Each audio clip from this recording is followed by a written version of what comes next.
ආයිබෝවන් වයඹ පළාත කියන්නේ ලංකාවේ කලාකෙත අස්සද්දන්නට මහ පුදුමාකාර කැපකිරීම කරපු මිනිස්සු ඉන්න පළාතක්. මේ වයඹ පළාත ඇතුලේ වයඹට ඇතුල් වෙන මුවදොර තමයි පොල්ගහවෙල. පොල්ගහවෙල දිනගමුව ගම්පියසේ උපත ලැබපු මේ සුවිශේෂී කලාකරුවා නිර්මාණකරුවා අද සමාජයට සුවිශේෂී තිලිනයක් දායාද කරන මොහොතක්.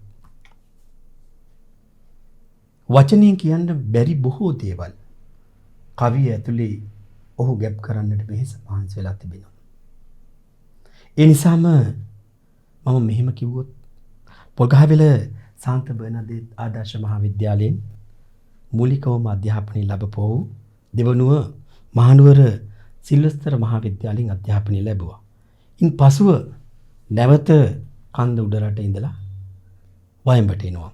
කුරුණෑගල මලියදේව පිරිමි විද්‍යාලයෙන් අධ්‍යාපනය ලැබලා මුහුදු කරදිය වලල්ලෙන් එහා ලස්සන ජපානයේ වැඩිදුර අධ්‍යාපනය සඳහා ඔහු පිටත් යනවා. බොහෝ වෙලාවට ලංකාවේ මිනිස්සුන්ට ලංකාවෙන් එහාට ගියපුවහම ලංකාවේ අගේ තේරෙනවා. සමහරුන්ට ලංකාව ගැන අමතක වෙනවා. අපේ සිරිත් විරිත් චාරිත්‍ර ඇවතුම් පැවතුම් මේ හැම දෙයක්ම අමතක වෙනවා. ජපානයට ගියා කියලා ජපානයේ අධ්‍යාපනය ලැබුවා කියලා කවදාකවත් ලංකාව ගැන අමතක කරේ නැහැ. ඒදී හැම වෙලාවෙම ලංකාව ගැන හිතුවා. ලංකාවේ ගමේ සිතුම් පැතුම් ගැන හිතුවා. ජපානයේ උසස් අධ්‍යාපනයෙන් පස්සේ ජපානයේම ඔහු රැකියාව සිදු කරනවා. වසර ගණනාවක් රැකියාව සිදු කරමින් ඉන්න අතරතුර ඔහු හිතුවා නැවත ලංකාවට එන්න ඕන කියලා. තමන්ගේ රට අමතක කරන්න බෑ. ලංකාවට ආවට පස්සේ තම පෞද්ගලික ව්‍යාපාරික කටයුතු සිදු කරන අතරතුර නිරන්තරයෙන්ම සමාජයේ දිහා සමාජ වටපිටාව දිහා ඔහු බැලුවේ මහා පුදුමාකාර විදියට. අපිට පේනවට වැඩිය වෙනස් විදිහට ඔහු සමාජය දිහා බලන්නට හිතුවා. ඒ නිසා සජීවී අජීවී මේ හැම දෙයක් දිහාම ඔහු බැලුවේ මහා පුදුමාකාර නිර්මාණශීලී දැසින්. නිරන්තරයෙන්ම ආගමික වටපිටාව තුළ ජීවත් වුණු ඒ පරිසරයේ නිසාම ඔහුට තිබුණේ බොහොම නිර්හංකාර ලිංගතු හැඟීමක්. එනිසාම පොතක් ලියනවා කියපුවාම පොතක් නිර්මාණය කරනවා කියපුවාම ඒක ලේසි පාසු කාර්යයක් නෙවෙයි. අද ඔබට ගෙනින්නට බලාපොරොත්තු වෙන්නේ මා මේ සඳහන් කරපු සුවිශේෂී කලාකරුවා ලාංකීය හෙළ කලාකෙත අස්සද්දන්නට සහෘද ඔබ වෙත ඉදිරිපත් කරන ඔබ වෙත පිළිගන්වන තවත් සුවිශේෂී කාව්‍ය ග්‍රන්ථයක් මෙලෙස ඔබට එකතු කරන්නට සූදානම් වෙන්නේ. අපි හැමෝටම ආශාවල් තියෙනවා. හැබැයි කලාව කියන්නේ ආසාවක් පොඳි බැදගත් දෙයක් නෙවෙයි. කලාව කියන්නේ ආසාවල් හිතේ දරාගෙන හිතේ තැම්පත් කරගෙන හිතේ පොර බැදගෙන කරන්න පුළුවන් දෙයක් නෙවෙයි. ඒ නිසාම අද දවසේදී අපි ඔබට ගෙනෙන්නේ ඔහුගේ කුළුඳුල් නිර්මාණය චන්ද්‍රමලී රත්න නිර්මාණය කරන ලද නිරාශා දැසින් මේ සුවිශේෂී කාව්‍ය සංග්‍රහය මෙලෙස අපි ඔබට තිළින කරන්නට සූදානම්.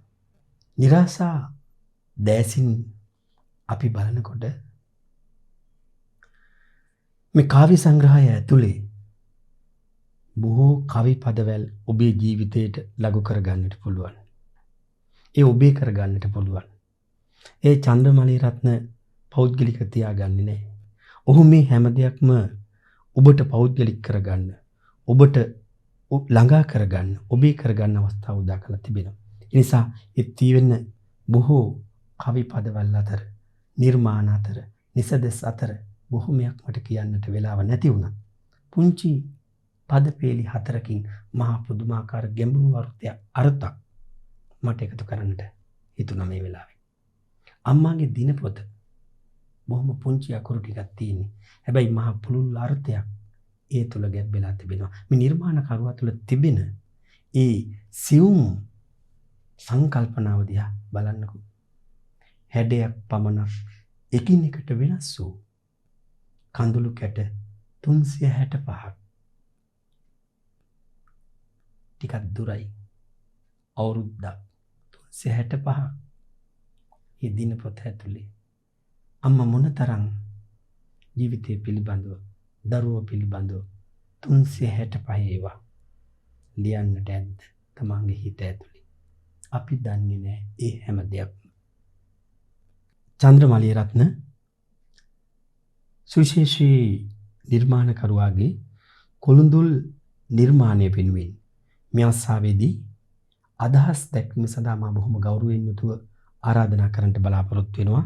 සුවහසක් ලාංකීය බෞද්ධ ජනතාවට බුදුමග කියා දෙන අති ගෞරවනීය යතිවරයන්න් වහන්සේට.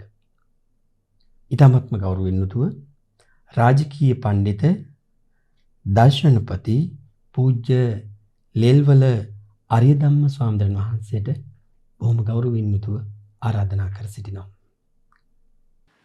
තෙරුවන් සරණයි හැම දිනාටම.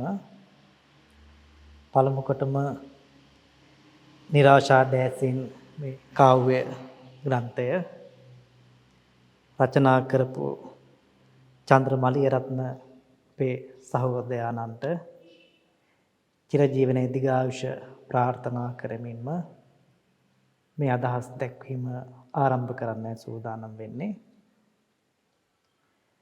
විශේෂයෙන්ම එතුමන්ගේ මේ නිරාශා දැසින් කාව්‍ය ග්‍රන්ථය එලි දැක්වීමට සමගාමීව සිදු කරන මේ සංකතන මාලාවට මගේ අදහස් දැක්වීමට අවස්ථාවක් හිමිවීම පිළිබඳව එතුමන් ඇතුළු සංවිධායක මණ්ඩලයට බොහෝමත්ම කෘතවේදීව පුණ්‍යානුමෝදනා පූර්වක ස්තුතිය පළ කරනවා. කවිය කියන්නේ කුමක්ද? අපේ පැරණි සාහිත්‍ය විචාර ග්‍රන්ථවල සඳහන් කරනවා බන්දෝච නාම සද්දත්තා සහිතා දෝසවංජිතා. විශේෂ කරුණු දෙකක් පිළිබඳව සඳහන් කරනවා කාව්‍ය කියන්නේ කුමක්ද යන්න පිළිබඳව. ඒ තමයි සහිතවත් බව සහ දෝෂ වජ්ජිත බව. එහෙමත් නැත්නම් කුමක්ද මේ සහිතවත් බව කියලා කියන්නේ? සහිතවත් බව කියලා කියන්නේ අර්ථ රසයෙන් සහ ශබ්ද රසයෙන් යුක්ත බව. සහිතවත් බව. ඒකම තමයි සැබවින්ම සාහිත්‍ය කියලාත් හඳුන්වන්නේ. සාහිත්‍ය කියලා කියන්නෙම සහිතවත් බව. කුමක සහිතවත් බවද? අර්ථය සහ ශබ්දය කියන මේ රස දෙකෙන් යුක්ත බව. මෙවැනි කෘති තමයි සාහිත්‍ය කෘති කියලා හඳුන්වන්නේ. ඒක තමයි සහිතවත් බව. දෙවෙනි කාරණාව පැහැදිලි කරනවා දෝසවංජිතා. කාව්‍යයට නොගැලපෙන නොසුදුසු කාව්‍ය රසයට බාධා කරන දෝෂයන්ගෙන් තොර බව. අක්ෂර දෝෂ වෙන්න පුළුවන්. පද දෝෂ වෙන්න පුළුවන්. වාක්‍ය දෝෂ වෙන්න පුළුවන්. එහෙම නැත්නම් සඳහන් වන කරුණු වල සාවද්‍යතාව වැරදි බව වෙන්න පුළුවන්. දෝෂවත් බව වෙන්න පුළුවන්. එවැනි දෝෂ වලින් විනිර්මුක්තව සහිතවත් භාවයෙන් යුක්තව යම් කෙසේ කෘතියක් රචනා වෙලා තියෙනවා නම් එවැනි කෘති අපිට සාහිත්‍ය ග්‍රන්ථ, කාව්‍ය ග්‍රන්ථ විදියට හඳුන්වන්න පුළුවන්. ඒ අනුව මේ චන්ද්‍රමලියරත්නයන්ගෙත් කුළුඳුල් කාව්‍ය නිර්මාණය නිසඳස් පද්‍ය කාව්‍ය નિરાශා දැසින් සැබවින්ම අපිට අගය කරන්න පුළුවන්. ඒ අගය කරන්න පුළුවන් මාවත් කිහිපයක්ම අපට දැක ගන්න පුළුවන්කමක් තිබෙනවා මේ નિરાශා දැසින් කුළුඳුල් කාව්‍ය ග්‍රන්ථය පරිශීලනය කිරීමෙන්. මම මේක අගය කරනවා පැති කිහිපයකින්. මම අගය කරන එක පැතිකඩක් තමයි එතුමන් තුල තිබෙන ධාර්මික බව, දැහැමි බව, එතුමන්ගේ මේ කාව්‍ය ග්‍රන්ථයටත් පද්‍ය තුලටත් අන්තර්ගතව තිබීම සහ මේ සියලු පද්‍ය රචනා තුළින් ඒ දැහැමි බව, ධාර්මික බව අන්තර්ගත කිරීමට එතුමන් තුල තිබුණු අභිරුචිය. මේ ග්‍රන්ථ නාමය පිළිබඳවම පරිශීලනය කරනකොට අපිට දැක ගන්න පුළුවන්කම තිබෙනවා සැබවින්ම මේ નિરાශා, ආසාරහිත බව කියන නොඇල්ම කියන ස්වභාවය මේ පද්‍ය රචනා තුලින් උනත් ස්වභාවයෙන්ම එතුමන්ගේ රචනා තුල දැක ගන්න පුළුවන්කමක් තිබෙනවා. ඒක අගය කළ යුතු දෙයක්. බොහෝ වෙලාවට බොහෝ විචාරකයෝ කවිය, පද්‍ය, සාහිත්‍ය කෘති ආදිය හඳුන්වන්නේ කවිය අවිය කියලානේ. බොහෝ වෙලාවට බොහෝ මිනිසුන් කරන්නේ කවියෝ කියන පිරිස් කරන්නේ කවිය අවියක් කියලා හිතාගෙන හිතුමනාපෙට කිසිදු සෙවිල්ලක් බෙවිල්ලක් නැතිව හතරතේ වනන එක. එතනින් පීඩණයට ලක් වෙන්නේ සමහර වෙලාවට රටක සભ્યත්වය වෙන්න පුළුවන්. රටක සාර ධර්ම වෙන්න පුළුවන්. රටක සංස්කෘතිය වෙන්න පුළුවන්. එහෙමත් නැත්නම් ආගම හෝ ආගමික නායකයන් වෙන්න පුළුවන්. බොහෝ වෙලාවට කවියෝ කරන්නේ තමන්ගේ හැකියාවන් තුළින්, තමන්ගේ පරිකල්පන ශක්තිය තුළින් එවැනි මා මුලින් සඳහන් කළ විදිහේ සංස්කෘතියට, සભ્યත්වයට, සාර ධර්මවලට, සදාචාරයට, ආගමවලට පහර ගසන එක. ඒවා සාධාරණීකරණය කරන්නත් හේතු බොහෝ වෙලාවට ඒ ඇත්තන්ම සකස ගන්නවා. නමුත් මේ નિરાශා දැසින් කාව්‍ය ග්‍රන්ථය තුල අපට එවැනි දේවල් දැක ගන්න ලැබෙන්නේ නැහැ. ඒක තමයි වැදගත්ම වෙන්නේ. රටක් විදියට දිස්ත්‍රික්කයක් වශයෙන් ගත්තොතින් චන්ද්‍ර මලියරත්න මහත්මයා අයත් වෙන්නේ කුරුණෑගල දිස්ත්‍රික්කයේ පොල්ගහවෙල ප්‍රදේශයට. පසුගිය කාලේ ලංකාව පුරාම මහත් ආందోලනයකට තුඩු දුන් සාහිත්‍ය කෘතියක් පිළිබඳව අපට දැක ගන්නට දැන ගන්නට ලැබුණා. ඒ තමයි ඒත් කුරුණෑගල දිස්ත්‍රික්කෙම තමයි පොල්ගහවෙලම නියෝජනය කරන කාව්‍ය රචකයෙක් ග්‍රන්ථයක් රචනා කරනවා. නම බුදුන්ගේ රස්තියාදුව. කාව්‍ය ග්‍රන්ථයේ නම බුදුන්ගේ රස්තියාදුව. අපි ඇතුලේ තියෙන දේවල් කුමක් වුවත් වටිනා වැදගත් සාහිත්‍යමය වශයෙන් අගය කරන්න පුළුවන් දේවල් තියෙන්න පුළුවන්. නිකන් හිතලා බලන්න. ඒ කෘතියේ අන්තර්ගත ග්‍රන්ථ නාමයම කොයිතරම්නම් තවත් කෙනෙකුගේ හිතකට පීඩාවක්, වේදනාවක්, තැවීමක් ඇති කරන සුළුද? ග්‍රන්ථ නාමයම ඇතුළත තිබෙන්න පුළුවන් වැදගත් දේවල්, වටින දේවල්, සාහිත්‍යමය වශයෙන් අගය කළ යුතු දේවල් තියෙන්න පුළුවන්. නමුත් ඒ ග්‍රන්ථ නාමයම මම හිතනවා ලෝකයක් ගරු කරන ශාස්ත්‍රවරයෙකුට කරන නින්දාවක්, අපහාසයක් ගැන හැඟීමක් බොහෝ දෙනෙකුට ඇති වෙන්න පුළුවන්.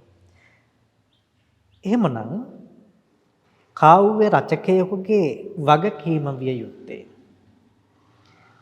සිතක් දවන තවන එක නෙවෙයි.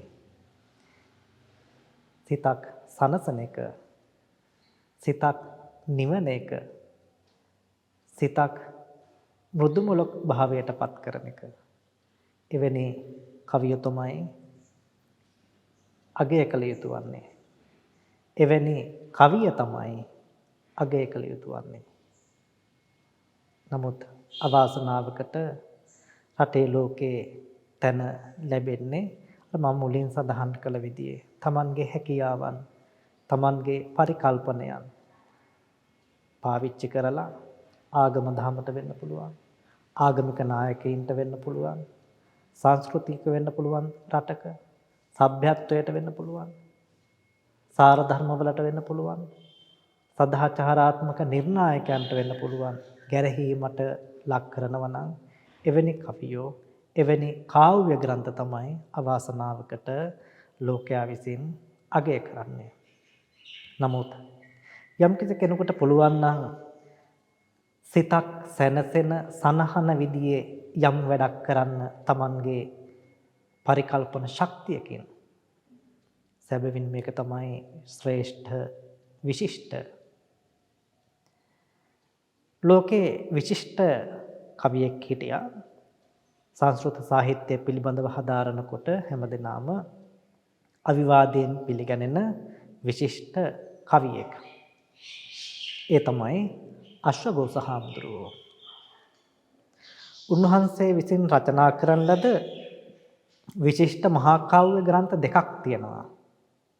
එකක් තමයි බුද්ධ චරිත මහා කාව්‍යය, අනිත් එක තමයි සෞන්දරනන්ද මහා කාව්‍යය. මේ කාව්‍ය ග්‍රන්ථ මහා කාව්‍ය ග්‍රන්ථ දෙක රචනා කරනකොට විශේෂයෙන්ම සෞන්දරනන්ද මහා කාව්‍ය රචනා කරලා උන්වහන්සේ කියන පවසන සඳහන් කරන කාරණාවක් තමයි මම මේ කරන්නේ දහම ධර්මය නැමැති තිත්ත බෙහෙත. ධර්මය කියලා කියන්නේ ලෝකයාට තිත්ත බෙහෙතක් නම් ඒ තිත්ත බෙහෙත මේ පැණි කලවම් කරලා තමයි මම මේ දෙන්න උත්සාහ ගන්න කියලා. බලන්න මේ ප්‍රකාශයේ කතරම්නම් විශිෂ්ට ප්‍රකාශයක්ද. ධර්මය කියලා කියන්නේ තිත්ත බෙහෙතක් නම් ඒ තිත්ත බෙහෙත මේ පැණි කලවම් කරලා දෙනවා වගේ තමයි මම මේ ධර්මය කාව්‍යයට, පද්‍යයට, සාහිත්‍යයට නගලා ලෝකයාට දෙන්න කියලා. මේක තමයි විශිෂ්ට වෙන්නේ, වැදගත් වෙන්නේ, අගය කළ යුතු වන්නේ. අන්නේ අදහසින් තමයි මම සඳහන් කළේ මේ චන්ද්‍රමලිය රත්නයන්ගේ නිරාශා දෑසින් ග්‍රන්ථයත් අපට ඒ ආකාරයෙන්ම සැබවින්ම අගය කරන්න පුළුවන් කියලා.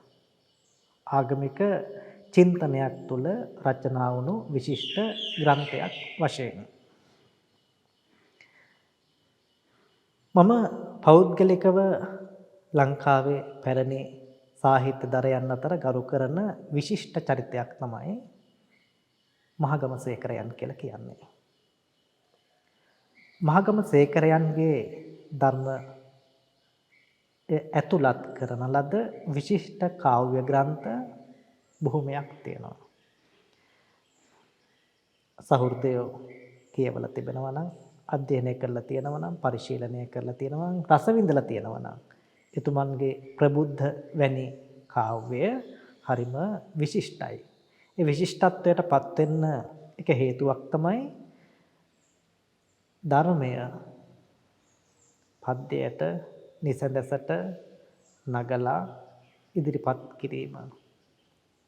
ඒ තුළින් මහා දාර්ශනික අගයක් එතුමන්ගේ පද්‍යවලට නිසඳස් වලට ලැබෙනවා වගේම දහමත් ප්‍රචලිත වෙනවා. නිසාම එතුමා විශිෂ්ට කවියෙක් බවට පත් වෙලා තියෙනවා. මම මුලින් සඳහන් කළ ප්‍රබුද්ධ ග්‍රන්ථය තුල අන්තර්ගත වන පද්‍ය නිසඳස් කිහිපයක් තියෙනවා. ඉතින් බලන්න. කලාව රාගය හා සම්මිශ්‍රය එසේ වුවද කලාව යම් පමණකින් උසස් වේද ඒ පමණින් ඉන් දුරු වී යයි රාගය. මේ එතුමන්ගේ ප්‍රබුද්ධ ග්‍රන්ථය තුළ අන්තර්ගත වන එක නිසඳසක්. ඒ වගේම මහගමසේකරයන්ගේ ප්‍රබුද්ධ ග්‍රන්ථය තුළ මේකත් අන්තර්ගත වෙනවා. ප්‍රබුද්ධ හිස්ස මේ ජීවිතය, බොල්ල මේ ජීවිතය, බලව රන් දුහුල් යට සුවඳ විලවුන් අතර අතට අත දෙන ඇඟිලි කරු අතර නිර්වස්ත්‍ර වී පෙනෙන කුහකකම. බලත් මේ තුලින් මහගම සේකරයන් කෙතරම් විශිෂ්ට අයුරින් ධර්ම පිළිබඳව, ලෝකයේ ස්වභාවය පිළිබඳව, මානව සංහතියේ ස්වභාවය පිළිබඳව කෙතරම්නම් සියුම් විදියට ඉදිරිපත් කරනවද?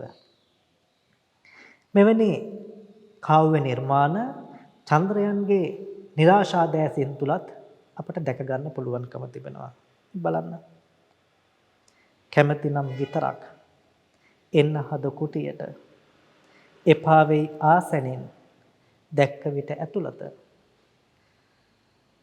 මේකෙන් මොනතරම්නම් මානව සංහතිය තුළ පවතින සියුම් විශ්ලේෂණාත්මක මනෝභාවයන් ප්‍රකට කරනවද?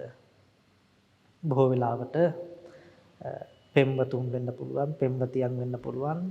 එහෙම නැත්නම් අපි සාමාන්‍ය විදිහට ගත්තොත් කාන්තා හා පිරිමි පාර්ශ්වය වෙන්න පුළුවන්. එකිනෙකාට බැඳෙන්නේ මූලිකවම බාහිර ස්වરૂපයෙන්. රූපය තමයි අංක 1ට කෙනෙක් පිළිබඳව පැහැදීමක් ඇති කරන්න, කෙනෙකු පිළිබඳව අදහසක් පහළ වෙන්න, ආදරයක්, ලෙන්ගතුකමක් ඇති වෙන්න බලපාන ප්‍රධානතම දේ. බලන්න චන්ද්‍ර මලිය රත්නයන්ගේ ඒ නිසදැසෙන් කෙතරම්නම් ජීවිත යථාර්ථයක් සියුම් ලෙස විශ්ලේෂණය කරනවද කියලා. අපේ ධර්ම ග්‍රන්ථවලත් පැහැදිලි කරනවා මිනිස්සු පහදින තැන් 4ක් පිළිබඳව. කෙනෙක් පහදින්න පුළුවන් කෙනෙකුගේ රූපයට. තවත් කෙනෙක් පහදින්න පුළුවන් කටහඬට, ශබ්දයට. එහෙමත් නැත්නම් තවත් කෙනෙක් පහදින්න පුළුවන් රළු ප්‍රතිපත්තිවලට, රළු ප්‍රතිපදාවන්ට, කර්කශ ප්‍රතිපදාවන්ට. එහෙමත් නැත්නම් දහමට, දර්ශනයකට පහදින්න පුළුවන්. දහමකට, දර්ශනයකට පහදින පිරිස මේ ලෝකේ බොහොම අල්පයි. බොහෝ දෙනෙක් තවත් කෙනෙකු පිළිබඳව පැහැදීමක් ඇති කරගන්නේ එක්ක රූපයට, එක්ක හඬට, එහෙමත් නැත්නම් රළු ලෝක ප්‍රතිපත්තිවලට, ප්‍රතිපදාවන් වලට. රූපයට, ශබ්දයට, ලෝක ප්‍රතිපදාවන්ට පහදින මිනිසුන්ගේ ස්වභාවය තමයි ඒ දේවල් කඩ වුණාට පස්සේ ඒ පැහැදීමත් එතනින් ඉවරයි. නමුත් දර්ශනයකට පහදින මිනිස්සු හැමදාමත් ඒ දර්ශනය තුළ ජීවත් වෙනවා සහ යථාර්ථය විඳිනවා. මේත් නොකිය සඳහන් කරන්නේ චන්ද්‍රමලිය රත්නයන් එවැනිම කාරණාවක්. පෙම්වතුන් පෙම්වතියන් බොහෝ වෙලාවට පළමුවෙන්ම පහදින්නේ රූපයට, ඇලුම් කරන්නේ රූපයට, ආදරය කරන්නේ රූපයට. නමුත් නියම ස්වභාවය දැනගන්න පුළුවන්කම ලැබෙන්නේ කෙනෙකුගේ ඒ ඇතුළාන්තයට එබී බලලා, ඇසුරු කරලා කාලයක් ගත වෙනකොට මට මේ කෙනා ගැලපෙන්නේ නැහැ. මට මේ කෙනා සුදුසු නැහැ. මෙයාගෙන් මං ඈත් වෙන්න ඕන, වෙන් වෙන්න ඕන කියන හැඟීම් ඇති වෙන්නේ අනේ ස්වභාවයන්ට. ඒ දේම තමයි මම හිතනවා චන්ද්‍ර මලිය රත්නයන් මේ සඳහන් කරන්නේ. කැමති නම් විතරක් එන්න හද කුටියට එපා වෙයි ආසනෙන් දැක්ක විට ඇතුළත. ඉතින් මම මේකයි සඳහන් කළේ තුමන්ගේ මේ නිසඳස් කාව්‍ය ග්‍රන්ථ කාව්‍ය තුල අපිට නිරන්තරයෙන්ම දැක ගන්න පුළුවන්කම තිබෙනවා ආගමික නැඹුරුතාව, ජීවන යථාර්ථය, ජීවිත විශ්ලේෂණය කියන දේවල්. තුමන්ගේ අකප ප්‍රේමය කියන නිසඳස තුල මේ වගේ දෙයක් තියෙනවා. සිවුරු දරා සිටිනාමට ප්‍රේමය නම් සිහිනයකි. එනමුදු නුඹ දකිනා කල දැනෙනා දුක ප්‍රේමයකි. බලන්න කෙතරම්නම් සියුම් විදියට මේක පරිකල්පන ශක්තියකින් යුක්තව එතුමා රචනා කරලා තියෙනවද කියලා. මම මේකේ සඳහන් කළේ මුලිනුත් මහගම සේකරයන් තුල තිබුණු ඒ නැඹුරුතාව යම් පමණකින් හෝ අපට චන්ද්‍ර මලියන් රත්නයන් තුලින් දැක ගන්න ලැබීම පුදුම සහගතයි සහ ඒක වාග්යක් කොට අපට සලකන්න පුළුවන්. ඒ නිසාම උසස් කාව්‍යයක් විදියට මේක අගය කරන්න පුළුවන්කමක් තියෙනවා. එවැනිම පද්‍ය රචනා කිහිපයක්ම මම තෝරාගෙන තිබෙනවා මේ පිළිබඳව සාකච්ඡා කරන්න. බලන්න මේ කවියාගේ මලගම කියන එතුමන්ගේ නිසදැස් පද්‍ය පන්තිය. අනුන්ගේ මලගමට කවි ලියුව කවියා. එදානම් හැමෝටම ඔහු මෙලොව දෙවියා. ගියදාට ඔහු යන්න ලෝකයේම හැරදා. කවිගී නොලිය උනේ නාමෙවත් සමරා. මේක තමයි බොහෝ වෙලාවට ඇත්තටම සමාජයට මෙහෙවරක් කරන කවියෙකුගේ වෙන්න පුළුවන්. එහෙමත් නැත්නම් සදාචාරාත්මක දේ අගය කරන නිර්මාණකරුවෙකුගේ වෙන්න පුළුවන් ජීවිත යථාර්ථය. රටට ලෝකයට සේවයක් කළත් අන්තිමේදී එතුමන් කෙනෙක් එවැනි කෙනෙක් මිය ගියාට පස්සේ නමක් ගමක්වත් සිහිපත් කරන්න කෙනෙක් ඇත්තේ නැහැ. මට මතක් වෙනවා කේ ජයතිල කියන්නේ එක් අවස්ථාවකදී සඳහන් කරනවා මහගම සේකරයන්ගේ මලගම දවසක රදා වාන ගම්පියසෙහි ගැමියෙකු සඳහන් කළ කතන්දරයක්. කේ ජයතිල කියන්නේ සඳහන් කරනවා එදා එතුමට ඇසුණ කියලා මලගම දවසේදී මහගම සේකරයන්ගේ එක ගැමි මිනිස්සෙක් කියනවා ඇහිලා තියෙනවා මෙච්චර මේ රටේ ලෝකේ ප්‍රසිද්ධ මිනිස්සයා ගමට බෝක්කුවක්වත් හදලා දුන්නේ නැහැ කියලා. හිතලා බලන්න මහගම සේකරයන්ගෙන් ප්‍රාදේශීය සභා മന്ത്രിවරයෙකුගෙන් බලාපොරොත්තු වන දේවල් නම් මිනිස්සු බලාපොරොත්තු වෙන්නේ. ගමට පාලමක් හදලා නැහැ. එහෙමත් නැත්නම් ගමේ ඇලක් දොලක් බෝක්කුවක් බැඳලා දීලා නැහැ. සෙවිලි තහඩු ටිකක් දීලා නැහැ ගෙදරක් හදාගන්න. දොර පිහනක් දීලා නැහැ, උළු කැටයක් දීලා නැහැ. මේ දේවල් නම් අපි මහගම සේකරයන් වැනි විශිෂ්ට කවියන්ගෙන් බලාපොරොත්තු වෙන්නේ. එවැනි ලෝකයකට කුමකටද මේ කාව්‍ය එහෙම නැත්නම් සාහිත්‍ය කියන දේවල් කියන එක පිළිබඳව අප නැවත වරක් සිතා බැලිය යුතුයි. එවැනි අදහසක්ම තමයි මේ චන්ද්‍රමලිය රත්නයන්ොත් ඉදිරිපත් කරන්නේ. නිසල දේපල සමග සසල දේපල ලැබී ඉහළ තැන වැජබෙන්න පිනක් නැත පළදී දුප්පතුන් ගැන සිතුව නුඹේ නමට පෙම් බැඳී කිසිවෙක් නෑ නේද ගියදාට මියෑදී කිසිවෙක් නෑ නේද ගියදාට මියෑදී මේක තමයි ඔබ අපි හැමදෙනාගේම ජීවන යථාර්ථය මේ ඇත්ත තුල ජීවත් වෙන්න කෙනෙකුට පුළුවන් නම් එවැනි ජීවිත තමයි වඩාත්ම සාර්ථකවත් එකක් බවට පත් වෙන්නේ. මේ සකුරා දේශයේ පින්මද දරුවෝ කියන නිසඳස් පන්තිය තුලින් උනත් අපට ඇත්තටම සංවර්ධනය කියන්නේ කුමක්ද කියන එක, දියුණුව කියන්නේ කුමක්ද කියන එක පිළිබඳව නැවත වතාවක් හිතා බලන්න පෙළඹීමක් ඇති කරනවා. එවැනි එතුමන්ගේ චන්ද්‍රමලිය රත්නයන්ගේ පද්‍ය පන්ති මේ ග්‍රන්ථය තුල නිබඳවම නොඑක් කයුරින් ඉදිරිපත් වෙලා තියෙනවා. ඒක බොහෝ සෙයින්ම අගය කරන්න පුළුවන් කාරණාවක්.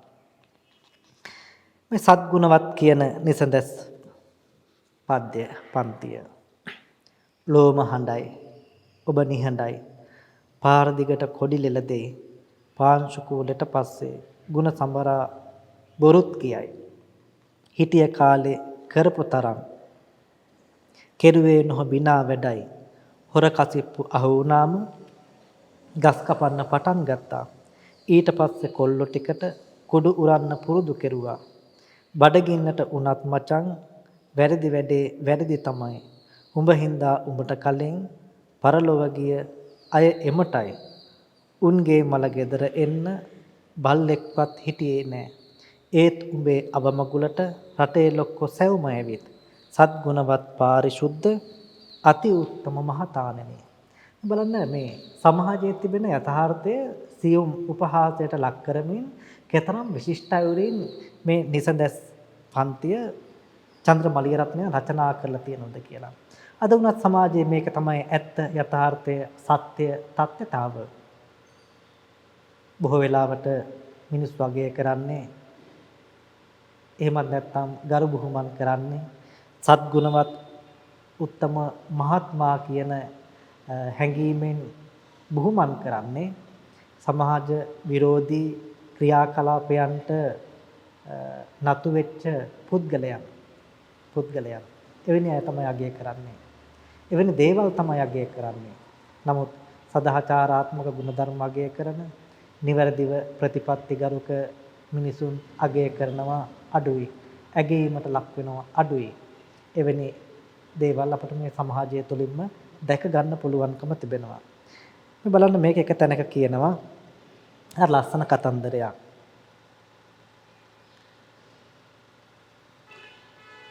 වැරදි වැඩේ වැරදි තමයි උඹ හින්දා උඹට කලින් පරලොව ගිය අය එමටයි. බොහෝ වෙලාවට අපි කුඩුකාරය කියලා කියන්නේ, ගංජකාරය කියලා කියන්නේ, බේබද්ද කියලා කියන්නේ මේ වගේ වචන පාවිච්චි කරන්නේ සමාජයේ තිටින පිළිකුල්ම පහත්ම ආකාරයේ වැරදි වැඩවලට යොමු වෙච්ච පිරිසට. දැන් කුඩුකාරය කියලා කියන්නේ කුඩු ගහන කුඩු බොන අයට. ගංජකාරය කියලා කියන්නේ ගංජ ගහන අයට ඒවා පාවිච්චි කරන අයට. අර නමුත් මේ විකුණන මේවත් සමාජගත කරන ප්‍රසිද්ධ වෙළඳාමේ යෙදෙන අර මුලින් සඳහන් කළ විදිහේ සද්ගුණවත් පාරිශුද්ධ කියන සමාජ නම්බු නාමයන්ට පාත්‍ර වන මිනිසුන්ට කවදාවත් කියන්නේ නැහැ කුඩුකාරය ගංජකාරය කියලා. නමුත් ඒ හැම දෙයක්ම සමාජගත කරන්නේ විකුණන්නේ මහා පරිමාණ බෙදා හැරීම් කරන්නේ එවැනි මිනිස්සු. නමුත් කුඩුකාරය ගංජකාරය කියන කැත නාමය දරන්නේ මේ කන් හැන්දක් තරම් කුඩු ටිකක් පාවිච්චි කරන මිනිස්සු වෙන්න පුළුවන්. ඒ වලවි කරන සමාජයට බෙදා හරින මහා පරිමාණ කෝටිපතියන්ට කිසි කෙනෙක් ගංජකාරය කුඩුකාරය මේ කියන වචන පාවිච්චි කරන්නේ නැහැ. නමුත් ඒ මිනිස්සුන්ට වඩා කලින් මිය ගිය සමාජයක් තියෙනවා.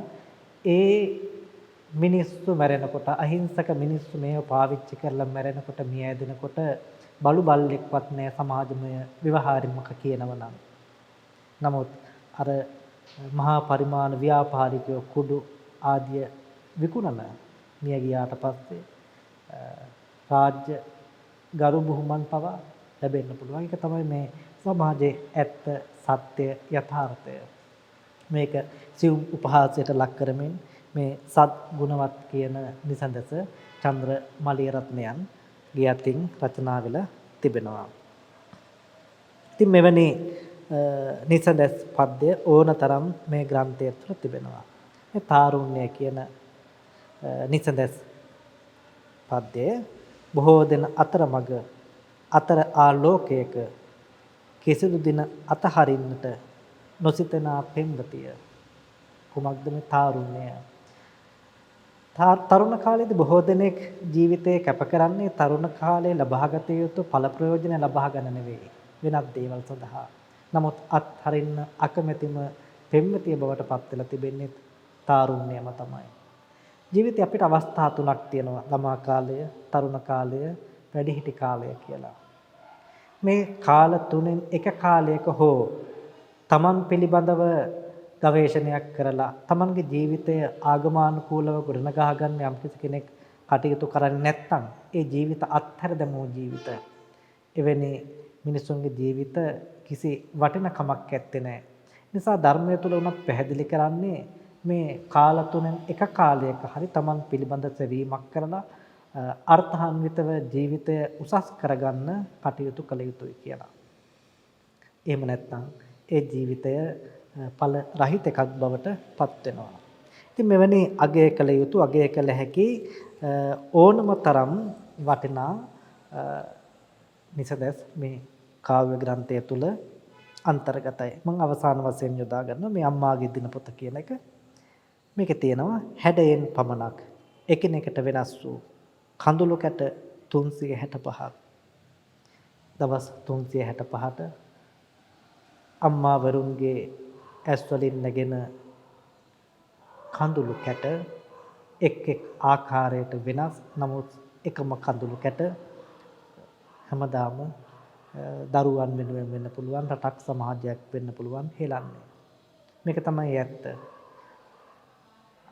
අම්මා වරුන් කියලා කියන්නේම ලෝකය සතුටු කරන්න තමන්ගේ දෑසෙන් කඳුළු වගුරුවන තැනැත්තියක්. ධර්මය තුල පවා පැහැදිලි කරන්නේ බුදුහාමුදුරුවෝ වරක් සඳහන් කරනවා ලෝහිත මේතං භික්ඛවේ අරියස්ස විනය යදිදම් මාතු තඤ්ඤං. මහණෙනි ආර්ය විනයෙහි මේ ශාසනයෙහි ලේ කියලා කියන්නේ එහෙම නැත්නම් ජීව ලේ ධාතුව කියලා කියන්නේ මව් කිරිවලට කියලා. ඒ තරම්ම මව වැදගත් විශිෂ්ටයි උත්තරීතර චරිතයක්. ඇය මුළු ජීවිත කාලයම වැය කරන්නේ දරුවන් වෙනුවෙන්. එහෙමත් නැත්නම් Tamanගේ සමීපතම වෙනුවෙන් මේ පිළිබඳව යථාර්ථවාදීව කල්පනා කළ ඒ කල්පනා කරලා නිසදසට නගපු අම්මාගේ දිනපොත කියන මේ නිසදස මේ නිරාශා දැහැසින් ග්‍රන්ථය තුල අන්තර්ගත වෙනවා චන්ද්‍ර මලියරත්නයන්ගේ. මේ ආකාරයෙන් අපට සැබවින්ම නිරාශා දැහැසින් කියන මේ චන්ද්‍ර මලියරත්නයන්ගේ කුළුඳුල් නිසදස් කාව්‍ය ග්‍රන්ථය පද්‍ය පන්තිය අගය කරන්න පුළුවන් විශිෂ්ට ලෙස. එනිසාම තමයි මා මුලිනුත් සඳහන් කළේ ආගමානුකූල පරිසරයක හැදුණු වැඩුණු සදාචාරය සભ્યත්වය සාර ධර්ම ගරු කරන විශිෂ්ට චරිතයක් විදියට චන්ද්‍ර මලියරත්නයන් අපට සැබවින්ම අගය කරන්න පුළුවන්. එතුමන් වැනි සහෘදයෙකුගෙන් මෙවැනි ග්‍රන්ථයක් සම්පාදනය වීම එක පැත්තකින් අපට පුදුම විය යුතු කරුණක් නෙවෙයි. සැබවින්ම එතුමන් අතින් කුමන ආකාරයේ දෙයක් රචනා වුණත් රචනා වෙන්නේ මෙවැනි ආකෘතියක් යටතේ කියන එක පිළිබඳව අපට පැහැදිලි අවබෝධයක් තියෙනවා. නිසා මෙවැනි විශිෂ්ට ග්‍රන්ථයක් සම්පාදනය කරමින් සැබවින්ම ජීවන යථාර්ථයන් එලි දක්වන්නට තමන්ගේ පරිකල්පන ශක්තියන් පාවිච්චි කරමින් තමන්ගේ අනුභූතීන් සමාජමය අනුභූතීන් බවට පත් කිරීමට කටයුතු කළ චන්ද්‍ර මලියරත්නයන්ට අනේක වාරයක් මා ප්‍රශංසනාත්මකව පුණ්‍යානුමෝදනා කරනවා. එතුමන්ගේ ඉදිරි මේ සාහිත්‍යමය කටයුතු සර්ව ප්‍රකාරයෙන්ම සාර්ථක වේවා කියලා ප්‍රාර්ථනා කරනවා. එතුමන් ඇතුළු හැම දිනාටම තෙරුවන් සරණයි. හැම දිනාටම සුබ දවසක්. නිරාශා දැසින් කාව්‍ය සංග්‍රහය ඇතුලේ එක කවි පෙළක මෙහෙම තියෙනවා. මේ කවියකින් හද ගින්දර නිවාපන්.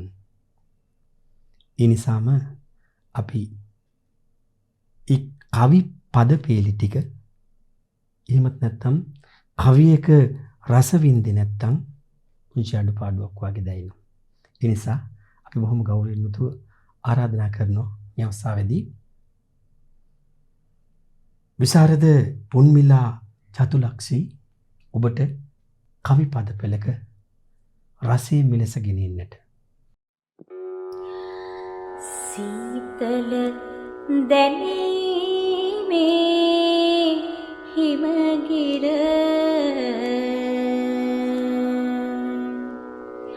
අඩු නැතුව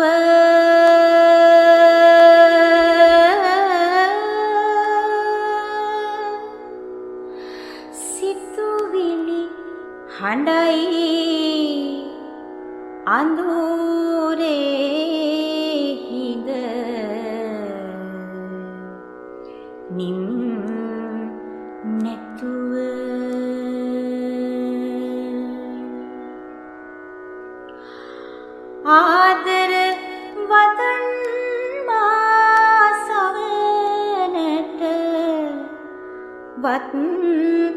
නැතුව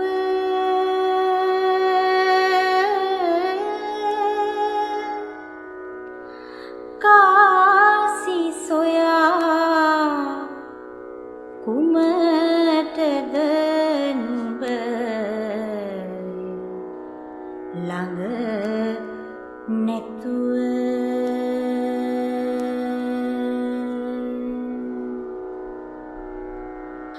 සඳ මියැදුනොත් සඳ සාවිය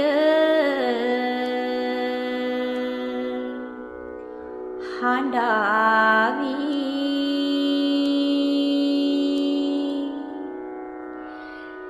ඉර මියැදුනොත් ඉර ගිරවිය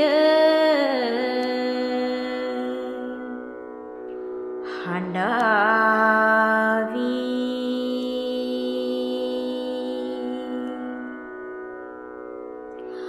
ආදර මතක නිත් අතරින්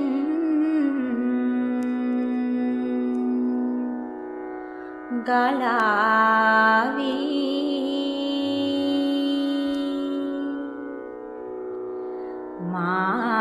මාමියදුනොත් නුඹ විතරක් හඬාවි වයඹ මිනිස්සු ළඟ තිබෙන සුවිශේෂී ගුණාංගයක් තමයි ආගන්තුක සත්කාරය. සමහරු කියනවා ලංකාවේ මොන පළාතට ගියත් වයඹට ගියපුවාම මහා පුදුමාකාර ආගන්තුක සත්කාරයක් ඒ මිනිස්සු ළඟ තියෙනවා කියලා. ඉතින් එහෙම වයඹ මිනිස්සුන්ට ලොකු අභිමානයක් තියෙනවා. ඒ අභිමානයක වයඹට මහා පුදුමාකාර ශක්තියක්, කලාවට මහා පුදුමාකාර ධෛර්යයක් ලබා දුන්නු තවත් සුවිශේෂී පුද්ගලයෙකුට අපි මේ අවස්ථාවේදී ආරාධනා කළා. චන්ද්‍රමලිය රත්නගේ ඉරාසා දෑසින් මේ කාව්‍ය සංග්‍රහය ඔබට තිලින කරන අවස්ථාවේදී වචන කිහිපයකින් ඒ පිළිබඳව කතිකාවත ගොඩනගන්නට. ඔහු පිළිබඳව කතා කරන විට, ඔහු පිළිබඳව කියන විට ලංකාවේ ගීත කලාව ධාර්මික වටපිටාවෙන් සුසැදි පරිසරයක් තුළ නිර්මාණය කරන්නටත් ප්‍රේමය, දයාව, මෞසෙනෙහස, පියසෙනෙහස මේ හැම දෙයක්ම ගීත කලාව තුළ එක්තෙන් කරන්නට ඔහුගේ ඒ සිතුවිලි එකතු වුණා. ඒ නිසාම අපේ ගීත කලාව සුපෝෂණය වුණා. එපමණක් නොවේ. ගීපද රචකයෙක් හැටියට, කවියෙක්, ඒ වගේම ගාන්ත රචකයෙකු හැටියට අපේ කලාකෙත අස්සද්දමින් මේ වයඹ මිනිස්සුන්ගේ සුසැදි සිතුවිලි ලෝකයට ගෙනියන්නට, ලාංකීය මිනිස්සුන්ට ගෙනියන්නට පුදුම කැපකිරීමක් කරපු පුද්ගලෙක්. ග්‍රන්ථ කතුවරයෙක් හැටියටත්, ගීත රචකයෙක් හැටියටත්, ඒ වගේම කවියෙකු හැටියටත් කලාව වෙනුවෙන් සුවිශේෂී දායකත්වයක් එකතු කරපු ආචාර්ය W.A. අබේසිංහ මහත්මයාට අපි බොහොම ගෞරවයෙන් යුතුව ආරාධනා කර සිටිනවා. නිරාශා දෑසින් කියන්නේ චන්ද්‍ර මලියරත්න කවියගේ මුල්ම කාව්‍ය සංග්‍රහය. මෙම කාව්‍ය සංග්‍රහයට ඔහු විසින් කාලයක් තිස්සේ ලියන ලද රචනා 100ක් ඇතුළත් වෙනවා. දැන් මේ කෘතිය ගැන බැලූ බැල්මට මට සඳහන් කළ යුතු නැත්නම් මගේ නිරීක්ෂණයට ලක්වුණු කාරණය තමයි මෙම කවියා මේ කෘතිය ඔහුගේ මුල් කෘතිය වුණත්, මුල්ම සාහිත්‍ය ප්‍රයත්නය වුණත් මේ රචනා තුළ යම්කිසි මට්ටමක පරිණත භාවයක් දක්නට ලැබෙනවා. සමහර වෙලාවට වෙන කවියෙක් නම් මේ පරිණත භාවය ප්‍රකාශයට පත් කරන්නේ ඔහුගේ දෙවෙනි, තුන්වෙනි, හතරවෙනි, පස්වෙනි කෘතිවල. නමුත් චන්ද්‍රමලියරත්න කවියා තමාගේ මුල්ම කාව්‍ය කෘතියෙන් ජීවිතය පිළිබඳ හොඳ දැක්මක්, ලෝකෙ පිළිබඳ හොඳ දැක්මක් ඇති පරිණත ඥානයක් ප්‍රකාශ කරනවා කියලා මට මුලින්ම කියන්න පුළුවන්. අනිත් කාරණේ තමයි මෙම කෘතිය හඳුන්වන්නේ නිරාශා දෑසින් කියලා. නිරාශා දෑසින් කියලා කියන්නේ ආසාවක් නැති දෑසකින් ජීවිතය දිහා, ලෝකය දිහා, තමන් දිහා, පරිසරය දිහා බලනවා කියන කාරණේ. ඒ කියන්නේ මේ ආසාවෙන් තොර වෙලා, ආසාවෙන් මිදිලා බලන බැල්මක් තියෙනවා. ඉතින් කෙනෙකුට තමන්ගේ ආශාවන් මර්ධනය කරගත්ත පමණින් නොබල ඉන්න පුළුවන් කමක් නැහැ. ඔහු බලනවා, දකිනවා. ඉතින් ඔහු දකින්නේ ලෝකය, ඔහු දකින්නේ ජීවිතය, ඔහු දකින්නේ තමන්ගේ අනුන්ගේ ජීවිතය, ලෝක ස්වභාවය. ඒ ස්වභාවය වඩාත් පිරිසිදු දකින්නට ඔහුට හැකි වෙනවා. ඒ නිසා ඇත්තටම මම හිතනවා මේ කෘතියේ දැක්වෙන සේයක් වන රචනාවල බහුතරය තුලින් මෙම කවියා නිරාශා දෑසකින් ලෝකෙ දිහා, ජීවිතය දිහා බලනවා කියලා මට හිතෙනවා.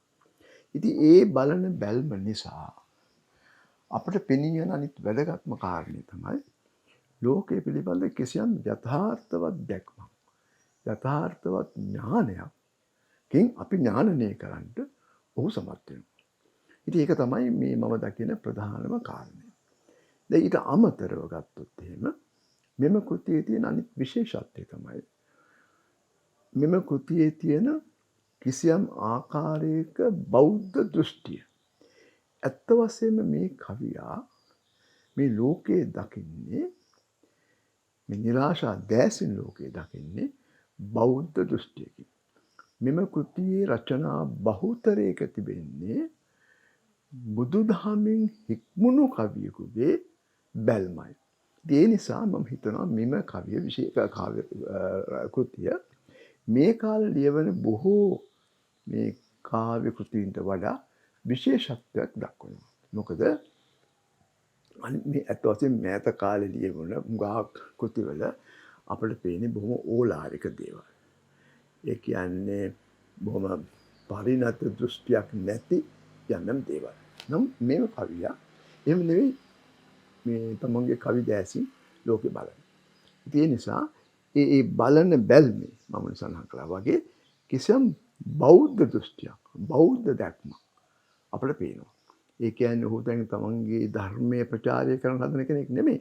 නමුත් ඔහුගේ සිත, సంతානය හික්මිලා තියෙන්නේ, ශික්ෂණයක් ලැබලා තියෙන්නේ ඔහුගේ බෞද්ධ පරිසරය, ඔහුගේ බුදුදහම් පිළිබඳ කිසියම් ප්‍රාමාණික දැනුම, ඒවත් එක්ක තමයි ඒ ශික්ෂණය ඇති වෙලා තියෙන්නේ. ඒ ශික්ෂණය තුලින් බලන බැල්ම මම කල්පනා කරනවා ඇත්තටම විශේෂ බැල්මක් කියලා. ඒ නිසා මම කැමති මෙම කෘතිය වර්තමාන යුගයේ ශ්‍රාවකයන්ට, පාඨකයන්ට සහ පොදු මහත් ජනතාවට හඳුන්වා දෙන්න. මම කැමති මෙම කෘතියේ එන මුල්ම රචනය ගැන ඔබේ අවධානය යොමු කරන්න. මෙම කෘතියේ මුල්ම රචනය කවිය හඳුන්වන්නේ කෙලෙස් මල හැටියට.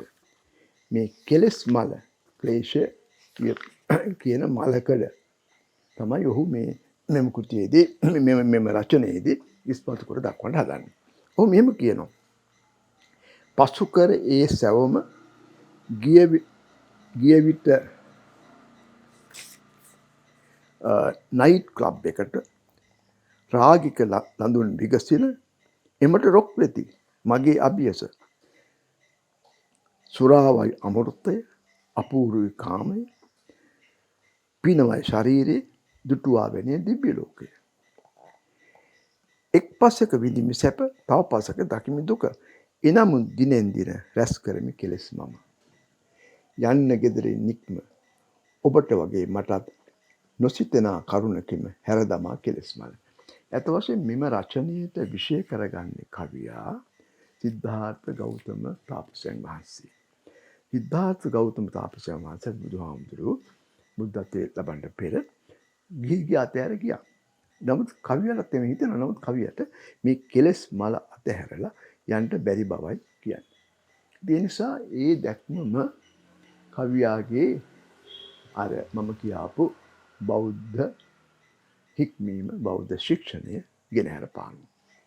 ඒ වගේ මම කැමති තවත් මේ ඔහුගේ එක කවියක් ගැන ඔබේ අවධානය යොමු කරන්න. සියලුම කවි ගැන නෙමෙයි කතා කරන්න හදන්නේ. ඒ කවිය නිබ්බුත පද කීවා ඇති කියලා ඒ කවිය හඳුන්වන්නේ. දැන් ඔහු කියනවා නිබ්බුත පද කීවා ඇති මුණ ගැහිනා හැම දවසක. හිරුත් එක්ක කොකම් පාන තන අග රැඳි පිණි වගේම. පාට හීන දැකපු කාලේ ඉවර කරන් මේ සසරෙම යසෝදරා හැර යන්නට කාලය දැන් ඇවිත් ඔන්න. තවත් කෙනෙක් ගැන හිතලා සසර ගමන දික් කරන්න එපා හිතත් මගේ දිහා ওই විදියට බලන් ඉන්න. ඉතින් මේ නිබ්බුත පදනේ මේ සිද්ධාර්ථ ගෞතම තාපසයා මේ ගෞතම බෝසත්වරයන්ට ඇහුනේ. ඉතින් කියනවා දැන් ඉතින් ඒවා කියවන්නට කමන්නේ. ඔහු දැන් බලන්නේ තමන්ගේ ජීවිතය දිහා, තමන්ගේ පෙම්වතිය දිහා. ඉතින් මේ නැත්නම් තමන්ගේ බිරිඳ දිහා. අර යසෝදරා හැර ගියා වගේ මේ කාලේ ඇවිල්ලා මටත් ඔබ හැර යන්න. ඒතකොට මේක මේ નિરાශාව. මේක මේ කිසියම් අබිනිෂ්ක්‍රමන චින්තාවක්. ගිහිගේ අතහැර යාමේ චින්තාව. ඒතකොට ගිහිගේ අතහැර යාමේ චින්තාව මෙම කාව්‍ය රචනා කිහිපයකම දක්නට ලැබෙනවා. එතකොට මේ ඒක තමයි මම කිව්වේ මේ කවිය මේ සාමාන්‍යයෙන් අපේ අනිත් වර්තමාන කවීන්ට වඩා වෙනත් ආස්ථානයක වෙනත් පදනමක පිහිටලා සිටින කවියෙක්. ඒ නිසා තමයි කියන්නේ පාට හීන දැකපු කාලේ ඉවර කරන් මේ සසරෙම යසෝදරා හැර යන්නට කාලේ දැන් ඇවිත් ඔන්න කියලා. ඉතින් මේ විදිහට ඒ කවිය අවසන් කරන්නේ ඒ අභිනිෂ්ක්‍රමණ චේතනාව මුදුන්පත් වෙන ආකාරයට. මේ ඊට පස්සේ මම කැමති තව එක රචනයක් ගැන ඔබේ අවධානය යොමු කරන්න පසුව ඒ රචනය හඳුන්වන්නේ දුකින් නොවේ පහන් සිතින් කියලා. මේ රචනයත් විශේෂ රචනයක්. අපූර්ව කාව්‍ය රීතියක් දක්නට ලැබෙනවා. අපූර්ව කාව්‍ය අනුභූතියක් පදනම් කරගෙන මේ රචනය බිහිවන්නේ. සුසාන මුළු රචනය නෙමෙයි කියවන්නේ මේ පද කීපයක්. සුසාන බිම ඉතිරි වෙච්ච ගොක්කොලයක් මද සුළඟේ. එහෙ මෙහෙ පැද්දෙන හඬ දුකින් නොවේ පහන් සිතින් මෝරා ලස්සනට දිනක පොල්ලත්තක් වෙන්න කියා පැතූ පැතුම් අහවර වී නන්නාඳුන නා කෙනෙකුගේ අවමගුලක් සරසන්නට ගොක්කොලේට එන්න වෙලා.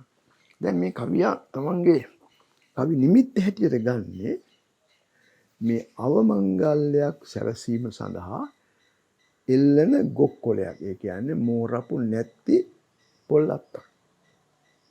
එය නිමිත්ත වශයෙන් අරගෙන ඒ කාව්‍ය නිමිත්ත වශයෙන් අරගෙන තමයි මේ රචනය ඔහු මේ නිර්මාණය කරන්නේ.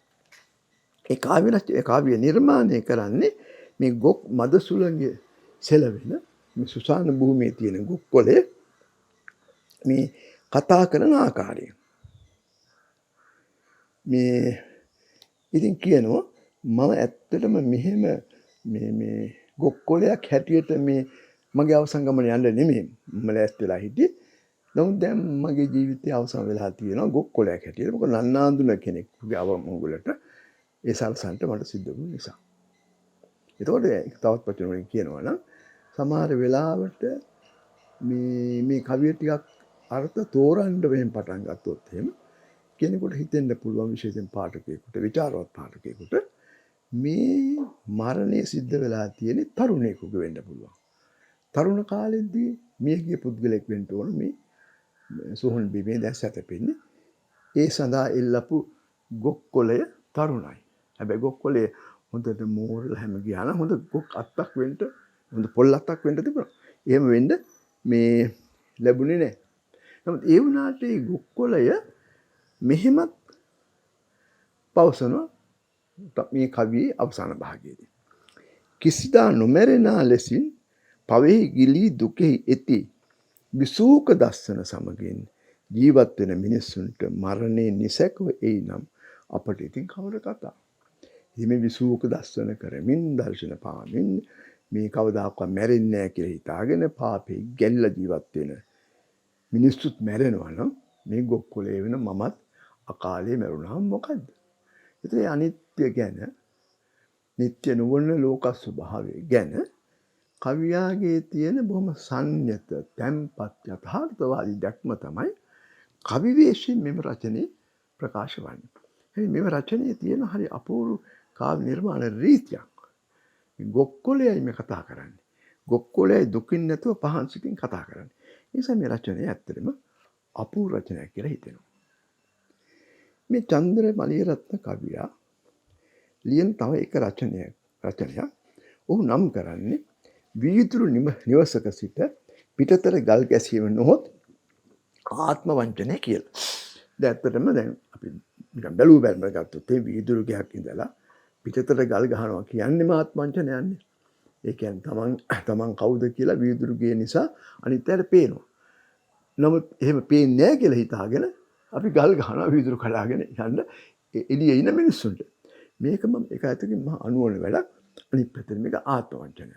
තමන්ගේ හැබෑ తত্ত্বය හරියට කියන්නේ නැතුව අනිත් අය ගැන කරන විවේචනයක් මේ තමයි මේකෙන් කියවෙන්නේ. ඉතින් ඒක නිරර්ථක බව කවිය ප්‍රකාශ කරනවා.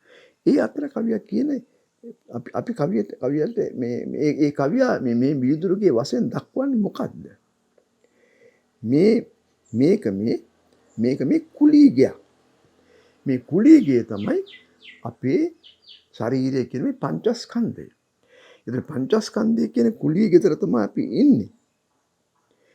ඒ ඉතින් කුලීගෙතර ඉඳලා ඉන්න අපි තේරුම් ගන්න ඕනේ මේ කුලීගෙදර අතහැරලා යන්න වෙන බව. කුලීගෙදරක ඉන්නේ ඔබ. වහලි හිල් ඇති. හිසේ කෙස් ගණනට. මහා මන්දිරයක වෙසෙන්නේ මම. සීත හෝ උෂ්ණ නොදැනෙන. ඔබ මෙන් මමද සොහොයුර පංචස්කන්ධේ නැමැති වූ මේ කුලීගෙදරක වෙසෙන්නේ කුලී දෙන්නට කාසි නැති විට හැර යන්න වෙයි තවත් දැනග. ඒතකොට මේ කුලීගෙදර ඉන්න මේ පංචස්කන්ධය තමයි එළියේ ඉන්න තවත් පංචස්කන්ධයකට කියන්නේ. මේකේ ඉතින් මේකට කුලී ගවන්න බැරි වුණාම අපිට යන්න තවත් වචන කියනවා නම් මේ ජීවිතය අනියතයි. යම් කිසි දවසක මේ ශරීර කූඩුව අතහැරලා යන්න වෙනවා. ඒ තමයි මේ කවියා වෙනත් ආකාරයකට කවිය නගන්නේ.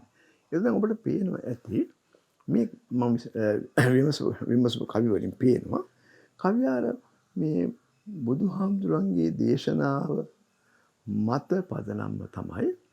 හැබැයි ඔහු බණ කියන්න හදනව නෙමෙයි. ඒ පදනම්ම තමයි කාව්‍ය නිර්මාණය කරන්නේ. ඒ නිසා එහෙම පදනම්ම කාව්‍ය නිර්මාණය කරනකොට බොහොම දර්ශනාත්මක කවියක් තමයි බිහිවන්නේ. දැන් ඔහු කියනවා මේ අපේ ජීවිතය නැත්නම් අපේ මේ ශාරීරික විදියක නැත්නම් අපේ මේ පංචස්කන්ධය කුලී ගෙදර. මේක අතහැරලා යන්න වෙනවා. කුලී ගවන්න බැරි වෙන දවසට.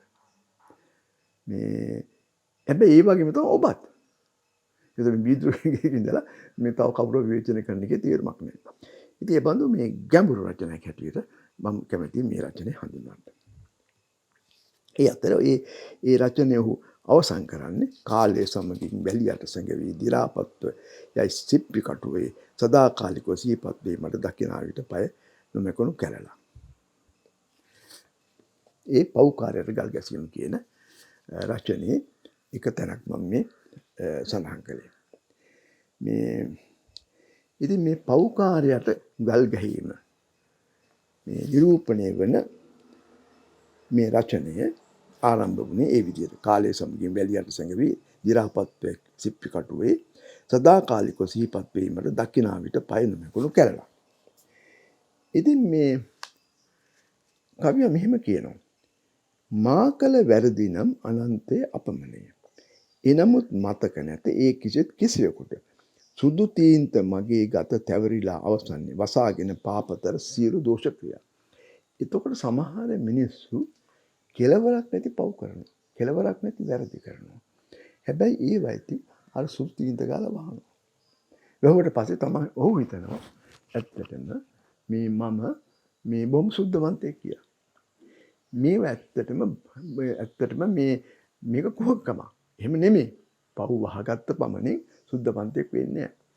අර බුද්ධ දේශනාවන රහසින්වත් පව් කරන්න එපා කියන එකනේ. රහසින්වත් පව් කරන්න එපා. ඉතින් ඒ නිසා දැන් අපි මේ මේ අනිත් පැත්තේ ඉන්නවා තව මිනිහෙක්. එයත් මං වගේ පව්කාරයෙක්. හැබැයි මම පව්කාරයෙක් තමයි. නමුත් මගේ මේ පව් වහලා තියෙන සුද්ධීන්ත ගහලා. දැන් මම සුද්ධවන්තයෙක් කරලා ඉන්නවා. නමුත් එහා පැත්තේ ඉන්නවා මම දකින මිනිහෙක්. මමත් එකතු වෙලා ගල් ගහන්නේ මිනිහට. ඒ නිසා මහත්තුරු සමග එක්වීම මමත්. නුඹට ගල් ගසමි අද. කල එකම වරදකට අනාගතයේ දිනක නුඹේ ගත සුද්ධීන්ත පැවරෙන්න කලින්.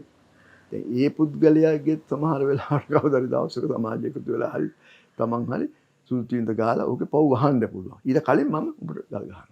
ඉතින් මෙතන කියන්නේ ඇත්තටම තමන් වැරදි කර ලෝකයේ ඉන්න අනිත් වැරදි කරන අය විවේචනය කරන ඒ ප්‍රතිපත්තියේ තියෙන වැරද්ද. කොටිම කියනවා මේ කුහකකම. ඒ කුහකකම පිළිබඳව ගැඹුරු දහමක් තමයි මෙම කෘතියෙන් කියන්නේ. ඒ නිසා කවුරුත් පව්කාරයි. අපිට මේ තවත් කෙනෙක් පව්කාරයෙක් කියලා අපිට ගල් ගහන්න අයිතියක් නෑ. මොකද අපිත් පව්කාරු නිසා. මේ පව්කාරයට ගල් ගැසීම පිළිබඳ මේ කතන්දරේ ඇත්තටම මේ කියවෙන්නේ විසු ධර්මයේනේ. විශ්වාසික අවස්ථාවක් කියනවා තමයි ශ්‍රාවකයන්ට. අර මේ ගණිකාවක් දැක්ක තැන පව්කාර ගෑණියක් කියලා ඇයට මේ අවමන් කරනකොට කියනවා පව් කරපරති කවුරුවක් හරි මෙතන ඉන්නවනම් ඇයට ගල් ගහන්න. කවුරුක් ඉදිරිපත් වෙන්නේ නැහැ. මොකද කවුරු පව් කළා තියෙන නිසා. ඒ නිසා ඇත්තටම මේ අවසාන ප්‍රතිඵලය මොකවත් නෙවෙයි. අපි මේ පාපයෙන් ගැලවෙන්න ඕන, පාපයෙන් මිදෙන්න ඕන. ඉතින් මම මේකේ තියෙන රචනා සියල්ලම ගැන කතා කරලා කරන්නේ. පොදුවේ ගත්තාම මේ කාව්‍ය කෘතිය හරවත් මේ ඒ වගේම හරවත් කවි චින්තා තියෙන. හරවත් දාර්ශනික චින්තාවන් කවිය බවට පත් වුණු කාව්‍ය නිර්මාණ සංග්‍රහයක් හැටියට හඳුන්වන්න මම කැමතියි. අවසාන වශයෙන් මට හිතෙනවා මේ කවියගේ කවි රීතියේ තියෙන අපූර්වයක් ප්‍රකාශ වන විශේෂ රචනයකුත් වෙනත් වචනයක් අවසාන වශයෙන් කියන්නේ. මෙම රචනයේ කවිය හඳුන්වන්නේ උඩාරුවේ රඟ කියලා. මම මුළු රචනයම කියවන්නේ. කළු කෙස් අතරේ නැගි සුදු කෙසක්. කටමැත දොඩවයි උඩාරුවෙන් මෙන්. නුඹලා කොතරම් අප්‍රිය ජනකද? කළු පැහැේ නැහැ කිසිම ලස්සනක්. ධවල වර්ණයෙන් පාරිශුද්ධ වූ කෙස් රජු මම වෙමි. හිසටම අධිපති. කළු කෙස් නිහඬව බලා සිටින්නේ නොදන්න හින්දයි කිසිම පිළිතුරක්. උදේම අවදිව හිස කෙස් හිමියා කැඩපත බැලු විට අහෝ දුකක හිස. තෝරාගෙන සුදු කේශ රාජයන් උදුරා ඈතට බිසි කෙලෙසැනකි. මේ කවිය විශේෂ අපූර්ව නිර්මාණයක් වන්නේ කවියා බොහොම සියුම් ආකාරයෙන් ප්‍රකාශ කරන උපහාසය නිසා. ඒත් වශයෙන් උත්ප්‍රාසාත්මක රීතියෙන් ප්‍රබන්ධය වුණු හොඳ කවියක් හැටියට මම දකින්නේ. දැන් මේ අපි හිතමු යම් කිසි දැන් මැදිවියට එළඹෙමින් සිටින තරුණයෙකුගේ හිසේ සුදු පාට කෙස් ගහක් ඇවිල්ලා. මේ කෙස් ගහ අනිත් කළු පාට කෙස් ගස් වලට ආමන්ත්‍රණය කළා කියනවා. දැන් උඹලා මේ කළුයිනේ මම සුදුයි. ඉතින් මම ලස්සනයි උඹලා අවලස්සනයි. ධවල වූ වර්ණයෙන් පාරිශුද්ධ වූ කෙස් රජු මම වෙමි හිසටම අධිපති. මම තමයි සුදු පාටින් මේ පාරිශුද්ධ වෙලා ඉන්න බැබලෙන එතකොට විරාජමාන වෙන කෙස් රජුරෝ මමයි හිසටම අධිපති වෙලා ඉන්නේ. එහෙම ප්‍රකාශ කළාට මේ ඔළුවේ අයිතිකාරයා මේ කැඩපත ගාවට ගිහිල්ලා බලනකොට පේනවා තමන්ගේ ඔළුවේ මේ සුදු පාට කෙස් ගහක් තියෙනවා. ඊට පස්සේ මොකද කරන්නේ? ඔළුවේ කෙස් ගහ ගලවලා විසි කරනවා. කැඩපත බැලුවිට අහෝ දුකක හිස තෝරාගෙන සුදු කේශ රාජයන් උදුරා ඈතට විසි කළ සැනකි. උදුරා ඈතට විසි කරනවා. මොකද ਉਹ කැමති තවදුරටත් තරුණයෙක් හැටි පෙනී හිටින්න. දැන් මට මේ කවිය ගැන කතා කරද්දී මතක් වුණේ මේ මකාදේව ජාතකයේ මකාදේව රජුරෝ කරන ප්‍රකාශයක්. දැන් මකාදේව රජුගේ කාලේ මට මතක හැටියට ජාතක පොතේ කියන විදිහට එතුමාට මම හිතන්නේ අවුරුදු මේ දහස් ගාණක් ළමා කාලේ තිබුණා. ඒ වගේම අවුරුදු දහස් ගාණක් තරුණ කාලේ තිබුණා. නැදිවියත් අවුරුදු දහස් ගාණක් තියෙනවා. තවත් අවුරුදු දහස් ගාණක් තිබිලා තමයි මේ මහලු වෙන්නේ. ඒක මුගක් කාලේ ජීවත් වෙන්න පුළුවන් දීර්ඝායුෂ තියෙන අවධියක උපන්න කෙනෙක් මකාදේව රජුරු. හැබැයි මකාදේව රජුරු කියලා කියන්නේ අපේ බෝසත්ත්ව මහසේනේ. නමුත් මකාදේව වගේ මේ දීර්ඝ ආයුෂ තියෙන ආත්මයක ඉපදිලත් අපේ බෝධිසත්වයන්ට ජීවිතයේ තියෙන නිස්සාර බව ප්‍රත්‍යක්ෂ වෙනවා. ඒ ප්‍රත්‍යක්ෂ වෙන්නේ කවදද? මොකද මකාදේව රජුරෝ කියනවා තමන්ගේ කරණෑවීමේද තමන්ගේ හිස මේ ගැන බලන තමන් හිස පීරන මේ කරණෑවීමේට කියනවා කවදා හරි දවසක මගේ හිසේ මේ සුදු කෙස් ගහක් එහෙම දැක්කොත් මට ඒක කියපන්. මොකද මට ඒක ගැන එදාට මම තීන්දුවක් ගන්න සිද්ධ වෙනවා. ඒක තමයි මකාදේව රජුරෝ මේ තමන්ගේ කරණෑවීමේට කියන ප්‍රකාශය. ඉතින් කරණෑවීමේ මේ රජුරෝ අඟුලුව මේ පිරිසිදු කරනවා මේ අමදිනෝ මේ පීරනවා. ඉතින් කවදා දවසක දැක්කා මේ නරකෙත. දැක්කහම මකාදේව රජුරෝ හිස ගිනි ගත්තා. තව අවුරුදු දහස් ගණන් ජීවත් වෙන්න පුළුවන් ජීවිතේ තියෙනවා. එහෙම තියෙද්දි හිස ගිනි අරගෙන ඔහු මොකද කල්පනා කරේ? ඒ වෙලාවේ කියපු ගාථාව මේ මම කැමති මේ මතක් කරන මේ අවස්ථාවේ උත්තමංග රුහේ මයිහං ඉමේ ජාතා වයෝ හරා පාතු භූතා දේවදූතා පබ්බජ්ජා සමයෝ මම. මේ රජුරෝ ඒ වෙලාවේ ප්‍රකාශ කළ වචන ටික මේකයි පාලියෙන් තියෙන්නේ. උත්තමංග රුහේ මහියම්. උත්තමංග කියන්නේ උත්තමාංගය කියන හිස. මගේ හිසේ මේ උපන්න ඉමේ ජාතා වයෝ හරා මේ වයස අරගෙන යන මේ දේ මේ කෙස් ගහ මේ නරකෙස පාතු භූතා දේවදූතා මේ දේවදූතය ඇවිල්ලා ඉන්නේ මාර දේවදූතය ඇවිල්ලා ඉවර ඉන්න වෙලාව මේක. පබ්බජ්ජා සමය මම දැන් පැවිදි වෙන්න යන්න ඕන. තමන්ගේ හිසේ එකම නරකෙසක් දැක්ක මකාදේව රජුරෝ තීන්දුව කරනවා. තව උගක්කල් ජීවත් වෙන්න තියෙදි අවුරුදු දහස් ගණන් ඉදිරියේ තියෙදි ජීවිතේ මෙන්න මේ ඇවිල් මේ නරකෙස කියලා කියන්නේ පැසුණු කෙස කියලා කියන්නේ මේ මාර දූතයෝ තමයි ඇවිල්ලා ඉන්නේ.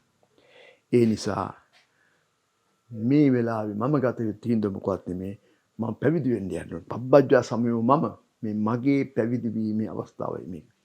මට මේ අපූර්ව මේක බොහොම දර්ශනාත්මක ප්‍රකාශයක් නෙමෙයි මකාදේව රජුගේ මේ ප්‍රකාශය මේ අපේ බෝසත්වෝ මේ නෛෂ්කාම්‍ය පාරමිතාව ප්‍රකාශයටපත් කරන. ඒ නිසා ඒක මට සිහිපත් වුණේ මේ කවිය කියවද්දී. අර සුදු කෙස කළු කෙස් වල කියනවා මම තමයි සුද්ධවන්තයා පාරිශුද්ධ වෙලා ඉන්නේ. නමුත් කැලපතින් බලන මේ තරුණයා ඒ ගලවල විසි කරනවා. ඒ නිසා අපි තේරුම් ගන්න ඕන මේ නරකෙස් උපදිනවා කියලා කියන්නේ මේ මායාවේ කැඳවීමක්. ඒ නිසා වහාම පැවිදි වෙන්න යන්න ඕනයි කියලා මතය. ඒතකොට මේක බෞද්ධ මතය. මේකේ කාලේ ඉන්දියාවෙත් මතය යම් කිසි තමගේ ජීවිතයේ අවසාන භාගයේදී මේ කියන්නේ සන්‍යාසියෙක් හැටියට එහෙම නැත්නම් පරිබ්‍රාජකයෙක් හැටියට එහෙම නැත්නම් පැවිද්දෙක් හැටියට ජීවත් වෙන්න ඕනයි කියන එක තමයි මේ ඉන්දියාවේ ඒ කාලේ තිබුණු දර්ශනාත්මක මත ඒකකින් අපේ ධර්මයටත් ආවා. ඉතින් දැන් මෙන්න මේ මම කියාගෙන ආවේ දැන් මේ උදාහරණේ රඟ කියන මේ කෙටි කවිය තුලත් ඇත්ත වශයෙන්ම ප්‍රකාශයටපත් කරන්නේ අර බෞද්ධ දර්ශනාත්මක චින්තාව. ඒ නිසා මේ කාව්‍ය කෘතිය මම කැමති හඳුන්වන්න බොහොම ගැඹුරු. තරුණයෙක් ලිව්වට ඒක මොහුගේ මුල්ම සාහිත්‍ය ප්‍රයත්නය වුණාට ඔහුගේ මුල්ම කාව්‍ය කෘතිය වුණාට මේ කාව්‍ය කෘතිය අපගේ අවධානය දැහැගන්න ඒ වගේම සමාජයට හඳුන්වා දිය යුතු විශේෂයෙන්ම විචාරවත් පාඨක ශ්‍රාවකයන් හඳුන්වා දිය යුතු හොඳ කාව්‍ය කෘතියක්. මොකද මෙම කාව්‍ය කෘතිය තුළ අර්ථවත් ජීවන දර්ශනයක් ප්‍රකාශයට පත් වෙන නිසා. ඒ නිසා මම කැමති මෙම කෘතිය අපේ පාඨකයන්ට හඳුන්වා දෙන්න අර්ථවත් කාව්‍ය නිර්මාණයක්. කවිය ගීතය කියන්නේ අපේ ජීවිතයට හරි රසවින්දනාත්මක මතකයන් ඇති කරනවා. ගීතය හැම වෙලාවෙම අපි ජීවිතේ සමහර තැන්වලට පෞද්ගලික වෙනවා. එනිසාම චන්ද්‍රමලී රත්න මේ රචනා කරන නිරාසා දැස ඇතුලේ තියෙන බොහොමයක් කාව්‍ය නිසදෙස් ගීත රචනා ඇතුලේ ඔබේ පෞද්ගලික ජීවිතය කියවන්නට පුළුවන්. මම ඊට පෙරත් සඳහන් කළා. වගේම අපි හිතනවා, අවිශ්වාස කරනවා අපි ඔහුගේ නිර්මාණශීලී නිර්මාණය තුලින් බිහිවුණු සුන්දර ගීතයකට ගියොත් හොඳයි කියලා මේ වෙලාවේ. අපි ආරාධනා කරනවා නිරාසා දැසින් මේ කාව්‍ය සංග්‍රහය ඇතුලේ 35 වෙනි පිටුවේ සඳහන් වෙලා තිබෙන සුන්දර පද පේලියක් ගීතයක් බවට පත් වුණා. ගීතය ගායනා කිරීම සඳහා අපි ඉතාමත්ම ගෞරවයෙන් යුතුව ආරාධනා කරනවා ඉතාලියේ පදිංචිව සිටින ගායන ශිල්පිනී ලලිතා ජයසිංහ ගායන ශිල්පිනියට බොහොමත්ම ගෞරවයෙන් යුතුව.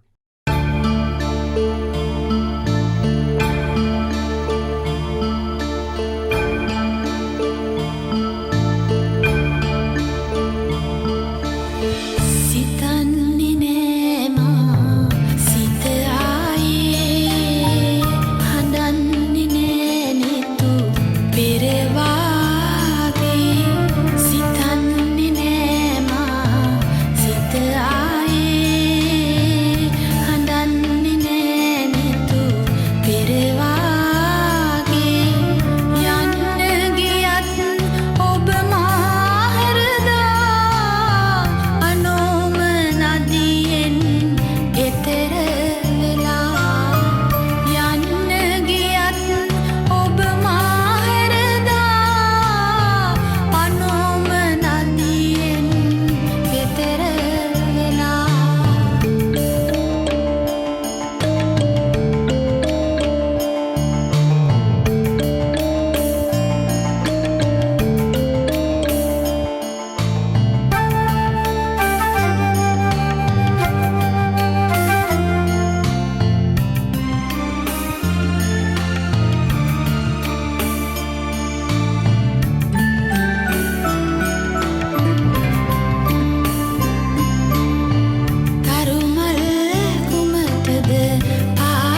නිරාසාදෑසින් නිර්මාණය කරන අතරතුර ඔහුගේ ජීවිතයේ අමතක කරන්නම බැරි තැනක් තමයි කුරුණෑගල මලියදේව විදුබිම.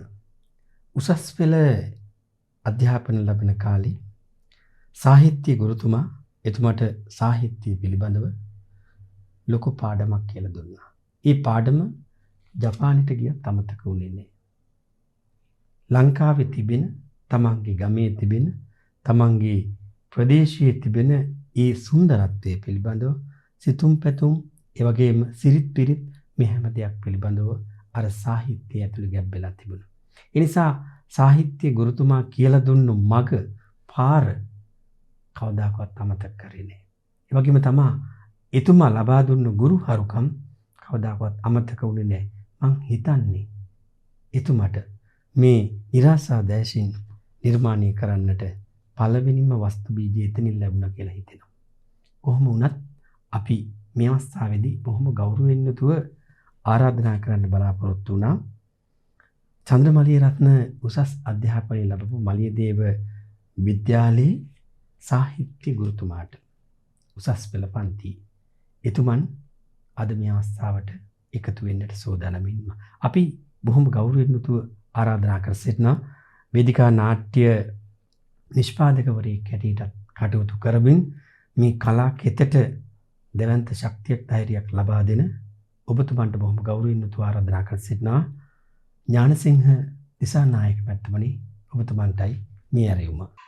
නිරාසා දැසින් කියන මේ කාව්‍ය සංග්‍රහය චන්ද්‍රමාලී රත්නගේ ඒ ගැන ටිකක් කතා කරනවා නම් කාව්‍ය සංග්‍රහයක් කියන්නේ අපි සාහිත්‍ය කෘතියක් කියලානේ කියන්නේ. සාහිත්‍ය කෘතියක් වුණාම සාහිත්‍ය කියන්නේ මොකක්ද? මම නම් දකින්නේ සාහිත්‍ය කියන්නේ ජීවිතය. ජීවිතය කැටපත් කරන්න, ජීවිතය හරවත් කරන්න, ජීවිතය සුන්දර කරන්න, ජීවිතයේ ගුණාගුණ සාර ධර්ම මේ සියල්ල දෙන්නේ හදන්නේ දැනුවත් කරන්නේ සාහිත්‍ය තුලින්. අපට මතක් වෙනවා මේ සාහිත්‍ය ගැන නොඑක් කතන්දර තියුණා. ඛණ්ඩද සාහිත්‍ය නැත්නම් සාහිත්‍යයෙන් මොනවද කරන්න පුළුවන් කියන කතන්දර. ඉතින් සාහිත්‍යයෙන් මොනවද කරන්න පුළුවන් කියලා මම කියන්න යන්නේ නැහැ. මට ෂේක්ස්පියර්ගේ ඉඳලා මේ අපිට කතා කරන්න පුළුවන් මේ නමුත් මම කැමති අපේම කෙනෙක් මේ පහසුගියදා නැසී ගිය අපේ ජයලත් මනෝරත්න නාට්‍යාචාර්යතුමා එතුමා ගුරුතරුව නාට්‍යයෙන් මේ සාහිත්‍ය ගැන ඉතාමත් සුන්දර විතරක් නෙමෙයි ඉතාමත් ගැඹුරු අදහසක් අපට දීලා තියෙනවා. එතුමා කියනවා එතුමාගේ නාට්‍යයේ අහනවා මොනවද සාහිත්‍ය ඉගෙනගෙන කරන්න පුළුවන් කියලා. ඊට පස්සේ මේ මනෝරත්න දෙනවා එකට ඉතාමත් සාධාරණ සුපිරි උත්තරයක්. එයා කියනවා මැටි ගුලියක් ගත්තොත් මැටි ගුලියකින් මුට්ටියක් හදන්න පුළුවන්.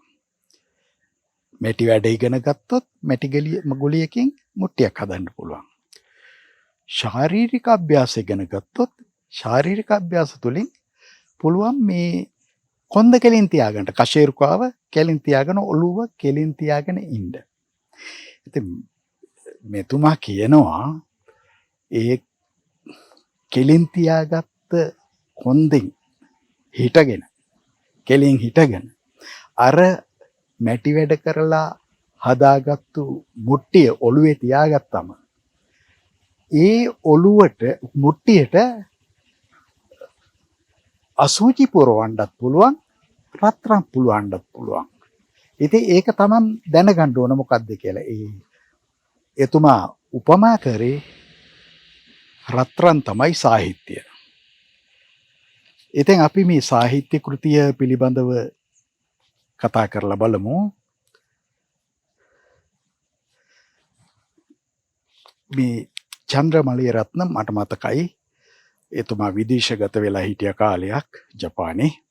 ඒ කාලේ මේ තමන් ඉගෙන ගත්තා කාව්‍යකරණය පිළිබඳව ඉගෙන ගත්තා. ඉගෙන ගත්තෙත් මේ පැරණි පොතපත වගේ දේවල් වලින් නෙමෙයි නූතන කාව්‍ය රචකයන්ගේ කෘති හදාරලා ඒ කාව්‍ය රචනා ඔවුන් කරලා තියෙන්නේ කොහොමද? මාගමසේකර, රත්නශ්‍රී ඇතුළු අනෙකුත් ප්‍රමුඛ පෙළේ කාව්‍යකරුවන්ගේ පොත් ජපානයට ගෙන්වාගෙන ඒවා කියවමින් හදාරමින් තමයි ඔහු මේ කාව්‍යකරණයට යොමු වුණේ. ඉතින් මෙයාගේ මේ නිරාශා දෑසින් කියන කෘතියේ අපි කවි කීපයක් පමණක් කවි පන්ති කීපයක් පමණක් අපි සලකා බලමු. එකින් එක කවි පන්ති 100ක් තියෙනවා. මේ 100 ගැනම කතා කරන්න යාම ඒක පොත ගැන විවේචනය කිරීමක්නේ.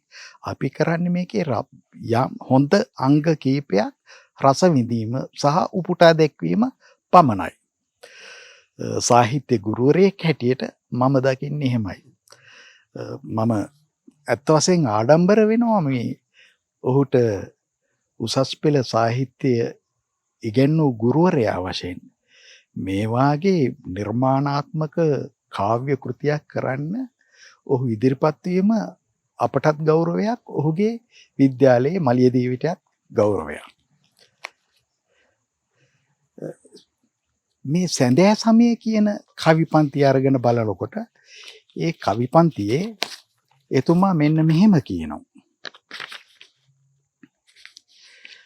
මේක කුඩා කවියක්. කවි දෙකයි තියෙන්නේ. පරණ බඩු රතයක්, ඇවිත් ගේ ළඟ වදයක්, මේ කාලේ සිද්ධ වෙන දේ. අතේ නෑ සතයක් හෝ පරණ බඩුවක්. ඇත්තේ වැරහැලි වතයි. වාරු නැති කුදු ගතයි. බඩේ ගින්දර දැනෙයි. විකිනෙන්ට මට හිතෙයි. මම අගය කරන්නේ මගේ හදවතට වැදුනේ අවසාන පදය. විකිනෙන්ට මට හිතෙයි. අද සමාජය තුල සිදුවන සත්‍ය යථාර්ථය මේ පුංචි කවි දෙකෙන් මලියරත්න දකිනවා. ඒ හරි වැදගත්. කාටත් හොඳ පාඩමක්. ඊළඟට තවත් කවියක් තියෙනවා ඔය වගේම කුඩා දරුවෙකුගේ මේ සිවුරු දරන පුංචි දරුවෙක් අපි දැකලා තියෙනවාද? ඉතාමත් කුඩා වයසේ දරුවෝ සිවුරු දරාගෙන ඉන්නවා. ඒකට අපි මේ සමාජ විවරණයක් කරන්න අවශ්‍ය නැහැ. සසර දුකකි නායක හිමිසඳ කියන කවි පන්තිය. ඒකත් බලමු. මේ පොඩි දරුවා මළගෙදරක යනවා. හාමුදුරුවෝ මේ මිනිහේ ඉදිරිපිට දහම් දේශනවා සංසාරයේ දුක ගැන. ගෙදර හඬනවා ඇහෙනවා. සද්ද ගොඩයි සමගින් ගෙයි හඬන හඬ. ගුණමගයයි යොදමින් තව නොයේ කැඩ මේ හාමුදුරන්ගේ මන දේශනාව. නමුත් මේ පුංචි දරුවට මොනවද හිතෙන්නේ? නෑවිත් හිටියානම් මෙතනට බොහොම හොඳයි. පහල කැලේ ගස් පිරීලා පේර ගොඩයි පන්සල් වත්තේ. මහාන වෙන්න පැමිණිය පොඩි කොල්ලෝ වසයි. පමා වුණොත් ගෙඩි සේරම ඔවුන් කඩයි. මෙතන බලන්න මේ පුංචි දරුවගේ සිවුරු දරාගෙන හිටියත් ඉතාමත් කුඩා දරුවෙක්. මේ කිසිම මළගෙදර සිදුවන කිසිම දෙයක් එයාට වටින්නේ නැහැ. එයාගේ මනසින් හිතනවා අර පළතුරු මෙයාට නැතුව ඔක්කොම කඩාගෙන භුක්ති විඳී කියලා. මේ පුංචි දරුවෙකුගේ අදහස්නේ. මේක කුඩා දරුවාගේ අදහස් ඉතාමත් සාර්ථකව මේ කවි පන්තියෙන් ඉදිරිපත් කරලා තියෙනවා. මම දකිනවා මම අගය කරනවා මේ සසර දුකයි නායක හිමි දහම් පද කියන කවි පන්තිය මම සෑහෙන අගය කරනවා මේ පුංචි දරුවාගේ අදහස් පෙන්වු කිරීම පිළිබඳව. ඊළඟට මේ තව කවියක් තියෙනවා මේ කවියාගේ මලගම. මේ කවියාගේ මලගම කියන කවි පන්තිය කියවන්න ආරම්භ කරන විටම මට මතක් වුණේ අපේ මාගමසේකර කවියා. මාගමසේකර කවියාගේ සමාජයට දුන්න දේවල් ගැන අපිට කතා කරන්න වචන නැහෙනේ. උත්කෘෂ්ඨ කවියෙක්නේ අපේ හිටපු. ඉතින් මට මතක් වුණා මේ කවිය සමහරට මෙයා මේ මාගමසේකර මතක් වෙලාම ලිව්වද දන්නෙත් නැහැ. දනන්ගේ දුක් ගැහැට තමන්ගේ සිතමින් සැබවින්ම පෙම් කළේය හද ඇකේ හොවමින්. ඔය එක පද දෙකක්. ඊළඟට නිසල දේපොළ සමග සසල දේපොළ ලැබී ඉහළ තැන වැජබෙන්න පිනක් නැත පළදී. දුප්පතින් ගැන හිතුව නුබේ නමට පෙම් බැඳී කිසිවෙක් නෑ නේද ගියදාට මියැදී. සංසාරයේ තියෙන අනිත්‍යය මෙනෙහි කරනවා. මේ වෙලාවේ මන් දකිනවා මෙයාගේ මේ බොහෝ කවි පන්තිවල මේ අනිත්‍ය සංසාරයේ තියෙන නිස්සාර භාවය මොහු දකිනවා. මට හිතෙනවා මේ මහාන වෙන්නවත් ඉන්නවද කියලා. මම මේ මහාන වෙනවා කියන වචනේ කිව්වේ සිවුරු දරා ගන්නවා කියන එකෙන් නෙමෙයි, ඒ අදහසින් නෙමෙයි. මොහු මෙනෙහි කරනවා මේ සංසාරය කොච්චර දුකයිද. මේකට සිවුරු දරා ගන්න ඕනේ නැහැ, මහාන වෙන්න ඕනේ නැහැ. ඔහු ජීවිතය හඳුනා ගන්නවා. ඒ ජීවිතයේ හඳුනා ගැනීම තමයි පෙන්눔 කරන්නේ මේ කවි පන්තියේ. මා මුලින් හඳුන්වා දීමේදී කියවනේ සාහිත්‍ය කියන්නේ ජීවිතයේ හඳුනා ගැනීම කියලා. ඒ හඳුනා ගැනීම ඔහු මේ පෙන්눔 කරනවා මේ ඔහුගේ නිර්මාණ තුලින්. ඊළඟට අපි තවත් මේ මොහුගේ විශිෂ්ට නිර්මාණයක් බලමු. නිවන හොයන මිනිස්සු. දැන් නිසඳස් පද්‍යවල ඉඳලා මොහු සඳස් පද්‍යවලට එනවා. මොහු නිසඳස් සහ සඳස් කියන දෙකම ඊටමත් හුරු පුරුදු ලෙස භාවිතා කරන්න දක්ෂ වෙලා තියෙනවා. මම මෙතන මේ මනුස්සයෝ ගැන කියන්නේ මේ වෙලාවේ හෝ මිනිස්සු ගැන. අවසාන කවියෙන් මෙන්න මෙහෙම කියනවා. මසකටවත් වරක් ගොසින් දලඳා වෙඳ මිනිස්සු සිරිමාබෝ සමගින් සමදුන් ළඟ දනින් නැටන මිනිස්සු. සිල්පද පහ හසර නොදැන. ඉතාමත් වැදගත් දේ තමයි හසර නොදැන සාදු කියන මිනිස්සු. අඳුරේ අතගගා ඉඳන් නිවන් හොයන මිනිස්සු. ඉතාමත් දැඩි ලෙස ඔහු සමාජය විවරණය කිරීමක් කරනවා විතරක් නෙමෙයි, සමාජයට දැඩි පහරක් අපේ මේ විශේෂයෙන් මේ බෞද්ධාගමිකයන් කියලා පෙනුමට සිටින මිනිස්සුන්ට මොන තරම් දැඩි පහරක්ද එල්ලම් කරන්නේ කියලා බලන්න. මේක සමාජයේ විවරණය කිරීම මලිරත්නට ඉතාමත් සාර්ථක ලෙස කරගන්න පුළුවන් වෙලා තියෙනවා මට පෙනෙන විදිහට.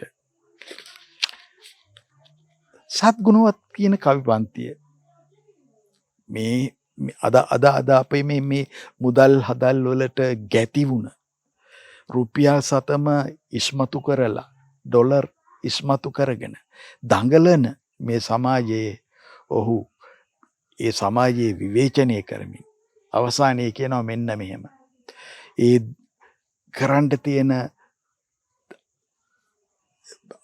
මුදල් හොයන්න කරන්න තියෙන අනවශ්‍ය දේ සියල්ල කරමින් ඔහු අවසානයේ කියනවා ඒත් උඹේ අවමගුලට රටේ ලොක්කෝ සැවම ඇවිත් සද්ගුණවත් පාරිශුද්ධ අති උත්තම මහතාණෙනි. මේ අති උත්තම මහතාණෙනි කියලා කියන්නේ සදය උපහාසයේ සිනාවක් හද මේ දෙතොලේ රඳවාගෙන කියන එක පැහැදිලිව පේනවා. මේ ඔහුගේ උපහාසය නම් අති මහත්. ඉතා විශිෂ්ටයි ඒ උපමා. උපහාසය ඉතාමත් හොඳයි.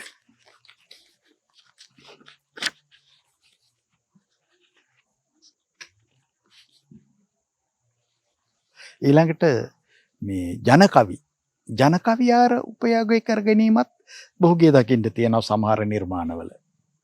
හිතේ තරම හිතකට මිස නොදැනේවි. රොනේ තරම බබරුන් මිස නොදනේවි. මේ වාගේ පද භාවිතා කිරීමෙන්. ඊළඟට හිරු නැහැ උරන වන්නේ සඳුහා කිසිදා එක විට පායන්න අහසක බැරි හින්දා. මේ තමන්ගේ ජීවිතයේ තියෙන ප්‍රශ්න මොහු ජනකවි ආර තුලින් ඉදිරිපත් කරනවා. හිරු නැහැ උරණ වන්නේ කියන කවි පන්තියෙන්. ඊළඟට මා මේට වඩා තවත් එකක් හෝ දෙකක් ගැන කියන්න යනවා.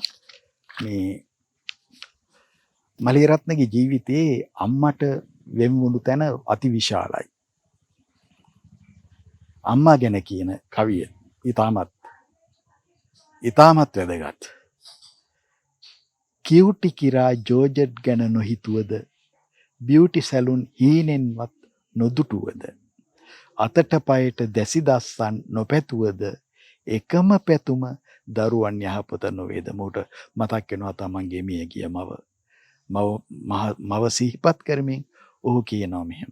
සැප හා සතුට ගැන කිසිදින නොකර කතා, දිවාරයේ දරුවන් සුව ගැනම සිතා, නුඹ ගැන දැනෙන දුක පපුවට තදින් ඉතා සඟවා තබමි කඳුලක නුඹ ගැනම සිතා. මේ දුක කඳුලක සඟවා තබනවා. බලන්න ඒ කඳුල නිරූපණය කරන ඔහුගේ සමස්ත දුක් කන්දරාවම. හරිම වැදගත්. අපිට පේනවා කඳුළු කැටයක් කඳුලක් දැස් අගින් බිමට වැටෙනවා පේනවා. මේ ඔහුගේ දුක් කන්දරාව ඒ කඳුල තුල ගැබ් වෙලා තියෙනවා. තවත් වටිනාම අවස්ථා දෙකක් තියෙනවා. මේ චන්ද්‍රමලියරත්න කවියා මට කල්පනා වෙනවා සඳස් භාවිතා කරනවා, නිසඳස් ආර භාවිතා කරනවා. අපි දකින මේ හයිකු කවි කියන්නේ මේ බණ කියමන වාගෙන හයිකු කවි තුල තියෙන ඉතාමත් ගැඹුරු අදහසක්. ඒ හයිකු කවි මං හිතනවා ඒ නිර්මාණය කරපු අපේ ලාමාවරුන් හැම මේ හයිකු කවියකින් බණක් තමා කියලා තියෙන්නේ. මේ කවි බණට කවුළුව සැමදා කවුළුවෙන් පිටත බලා සිටි මා මෙතෙක්කල් කවුළුව ගැන නොසිතුවෙමි. බණක් තමයි නේද මේ? කවුළුවෙන් බලනවා නමුත් කවුළුව ගැන හිතුවේ නෑ. මම දකින හොඳ හයිකු කවියක් මේක. තවත් හයිකු කවියක් තියෙනවා. අම්මගේ දිනපොත. මම අවසාන වශයෙන් තෝරගත්තේ මේ කවිය. මං කලිනුත් කිව්වා අම්මා ගැන පුදුම භක්තියක්, ගෞරවයක්, ආදරයක් මලියරත්න කවියගේ තියෙන්නේ. අම්මගේ දිනපොත ගැන කියනවා. හැඩයෙන් පමණක් එකිනෙකට වෙනස් වූ කඳුළු කැට 365ක්. කඳුළු කැට 365ක්. ඒ කඳුළු කැට 365 නිකන් නෙමෙයි, එකිනෙකට වෙනස් වූ. කොහොමද? හැඩයෙන් පමණක් එකිනෙකට වෙනස් වෙලා තියෙන්නේ. මේකත් ඉතාම සාර්ථක හයිකු ආකාරයේ කවියක්. අපි මේ ආකාරයට දකිනකොට මට අවශ්‍ය වුණේ මේ මලියරත්න කියන කවියා, චන්ද්‍ර මලියරත්න කියන කවියා ඔහුට සෑම අතැඹුලක්සේ කවිය පුරා කාව්‍ය නිර්මාණය කිරීමට ඔහු අතිශයින් දක්ෂයි. නිසඳස් සඳස් පමණක් නෙවෙයි හයිකු කවි පවා ඔහු අතින් නිර්මාණය වෙනවා. මට හිතෙනවා මේ හැම දෙයකටම වැඩිය මේ හයිකු කවි කියන අංශයට හිත යොමු කරා නම් විශාල සමාජ සේවකුත් සිදු වෙයි කියලා හිතෙනවා. කෙටි, රසයි, හොඳයි.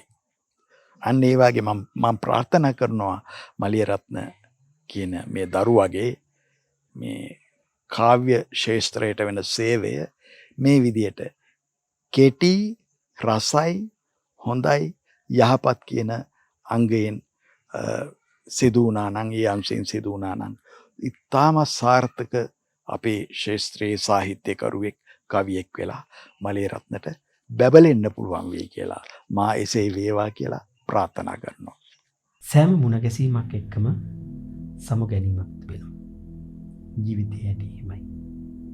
ඔබ අප එකතු වුණු මේ පුංචි කාල පරිච්ඡේදයෙන් අපි නික්ම යන්නට සූදානම්. නිරසා දැසින් ඔබට ඔබේ ජීවිතය ගැන බොහෝ දේ කියාවි. ඒ පණිවිඩය චන්ද්‍රමලියරත්න බොහොම නිර්මාණශීලීව ඔබට එකතු කරලා තිබෙනවා. ඔබට නිරාසා දෑසින් සමග එකතු වෙන්නට පුළුවන් අවස්ථාවක් තිබෙනවා. මේ නිර්මාණකරණය පිළිබඳව ඔබට ඔබේ ජීවිතයට ළඟා කරගන්නට, ඔබේ ජීවිතයේ සමග සසඳා බලන්නට ඔබට හැකියාව අවස්ථාවක් තිබෙනවා. ඒ නිසාම අපි ඔබට ආරාධනා කරනවා නිරාසා දෑසින් මේ සුවිශේෂී කාව්‍ය සංග්‍රහය සමග ඔබ එකතු වෙන්න, ඔබේ ජීවිතයේ සමග ඒකාත්මිත කරගන්න කියලා බොහොම ගෞරවයෙන් ආරාධනා කරනවා. ඒ වගේම තමයි අපි සිහිපත් කරන්න ඕන තවත් පුංචි කාරණයක් තිබෙනවා. චන්ද්‍රමාලියරත්න නිර්මාණකරුවා නිරන්තරයෙන්ම සඳහන් කළේ මේ නිරාසා දෑසින් කාව්‍ය සංග්‍රහය පාසල් පුස්තකාල සඳහා, ඒ වගේම පිරිවෙන් පුස්තකාල සඳහා, ගෞරවනීය මහා සංඝරත්නය සඳහා නොමිලේ පරිත්‍යාග කිරීම සඳහා සූදානම් බව බොහොම ගෞරවයෙන් යුතුව, බොහොම ලෙන්ගතුකමින් යුතුව එතුමන් සඳහන් කරනවා. නිර්මාණකරුවෙක් කියන්නේ හැම විටම පාඨකයන්ගෙන් ලැබෙන ඕනෑම දෙයක් බොහොම ලෙන්ගතුකමින් බාර ගන්න කෙනෙක්.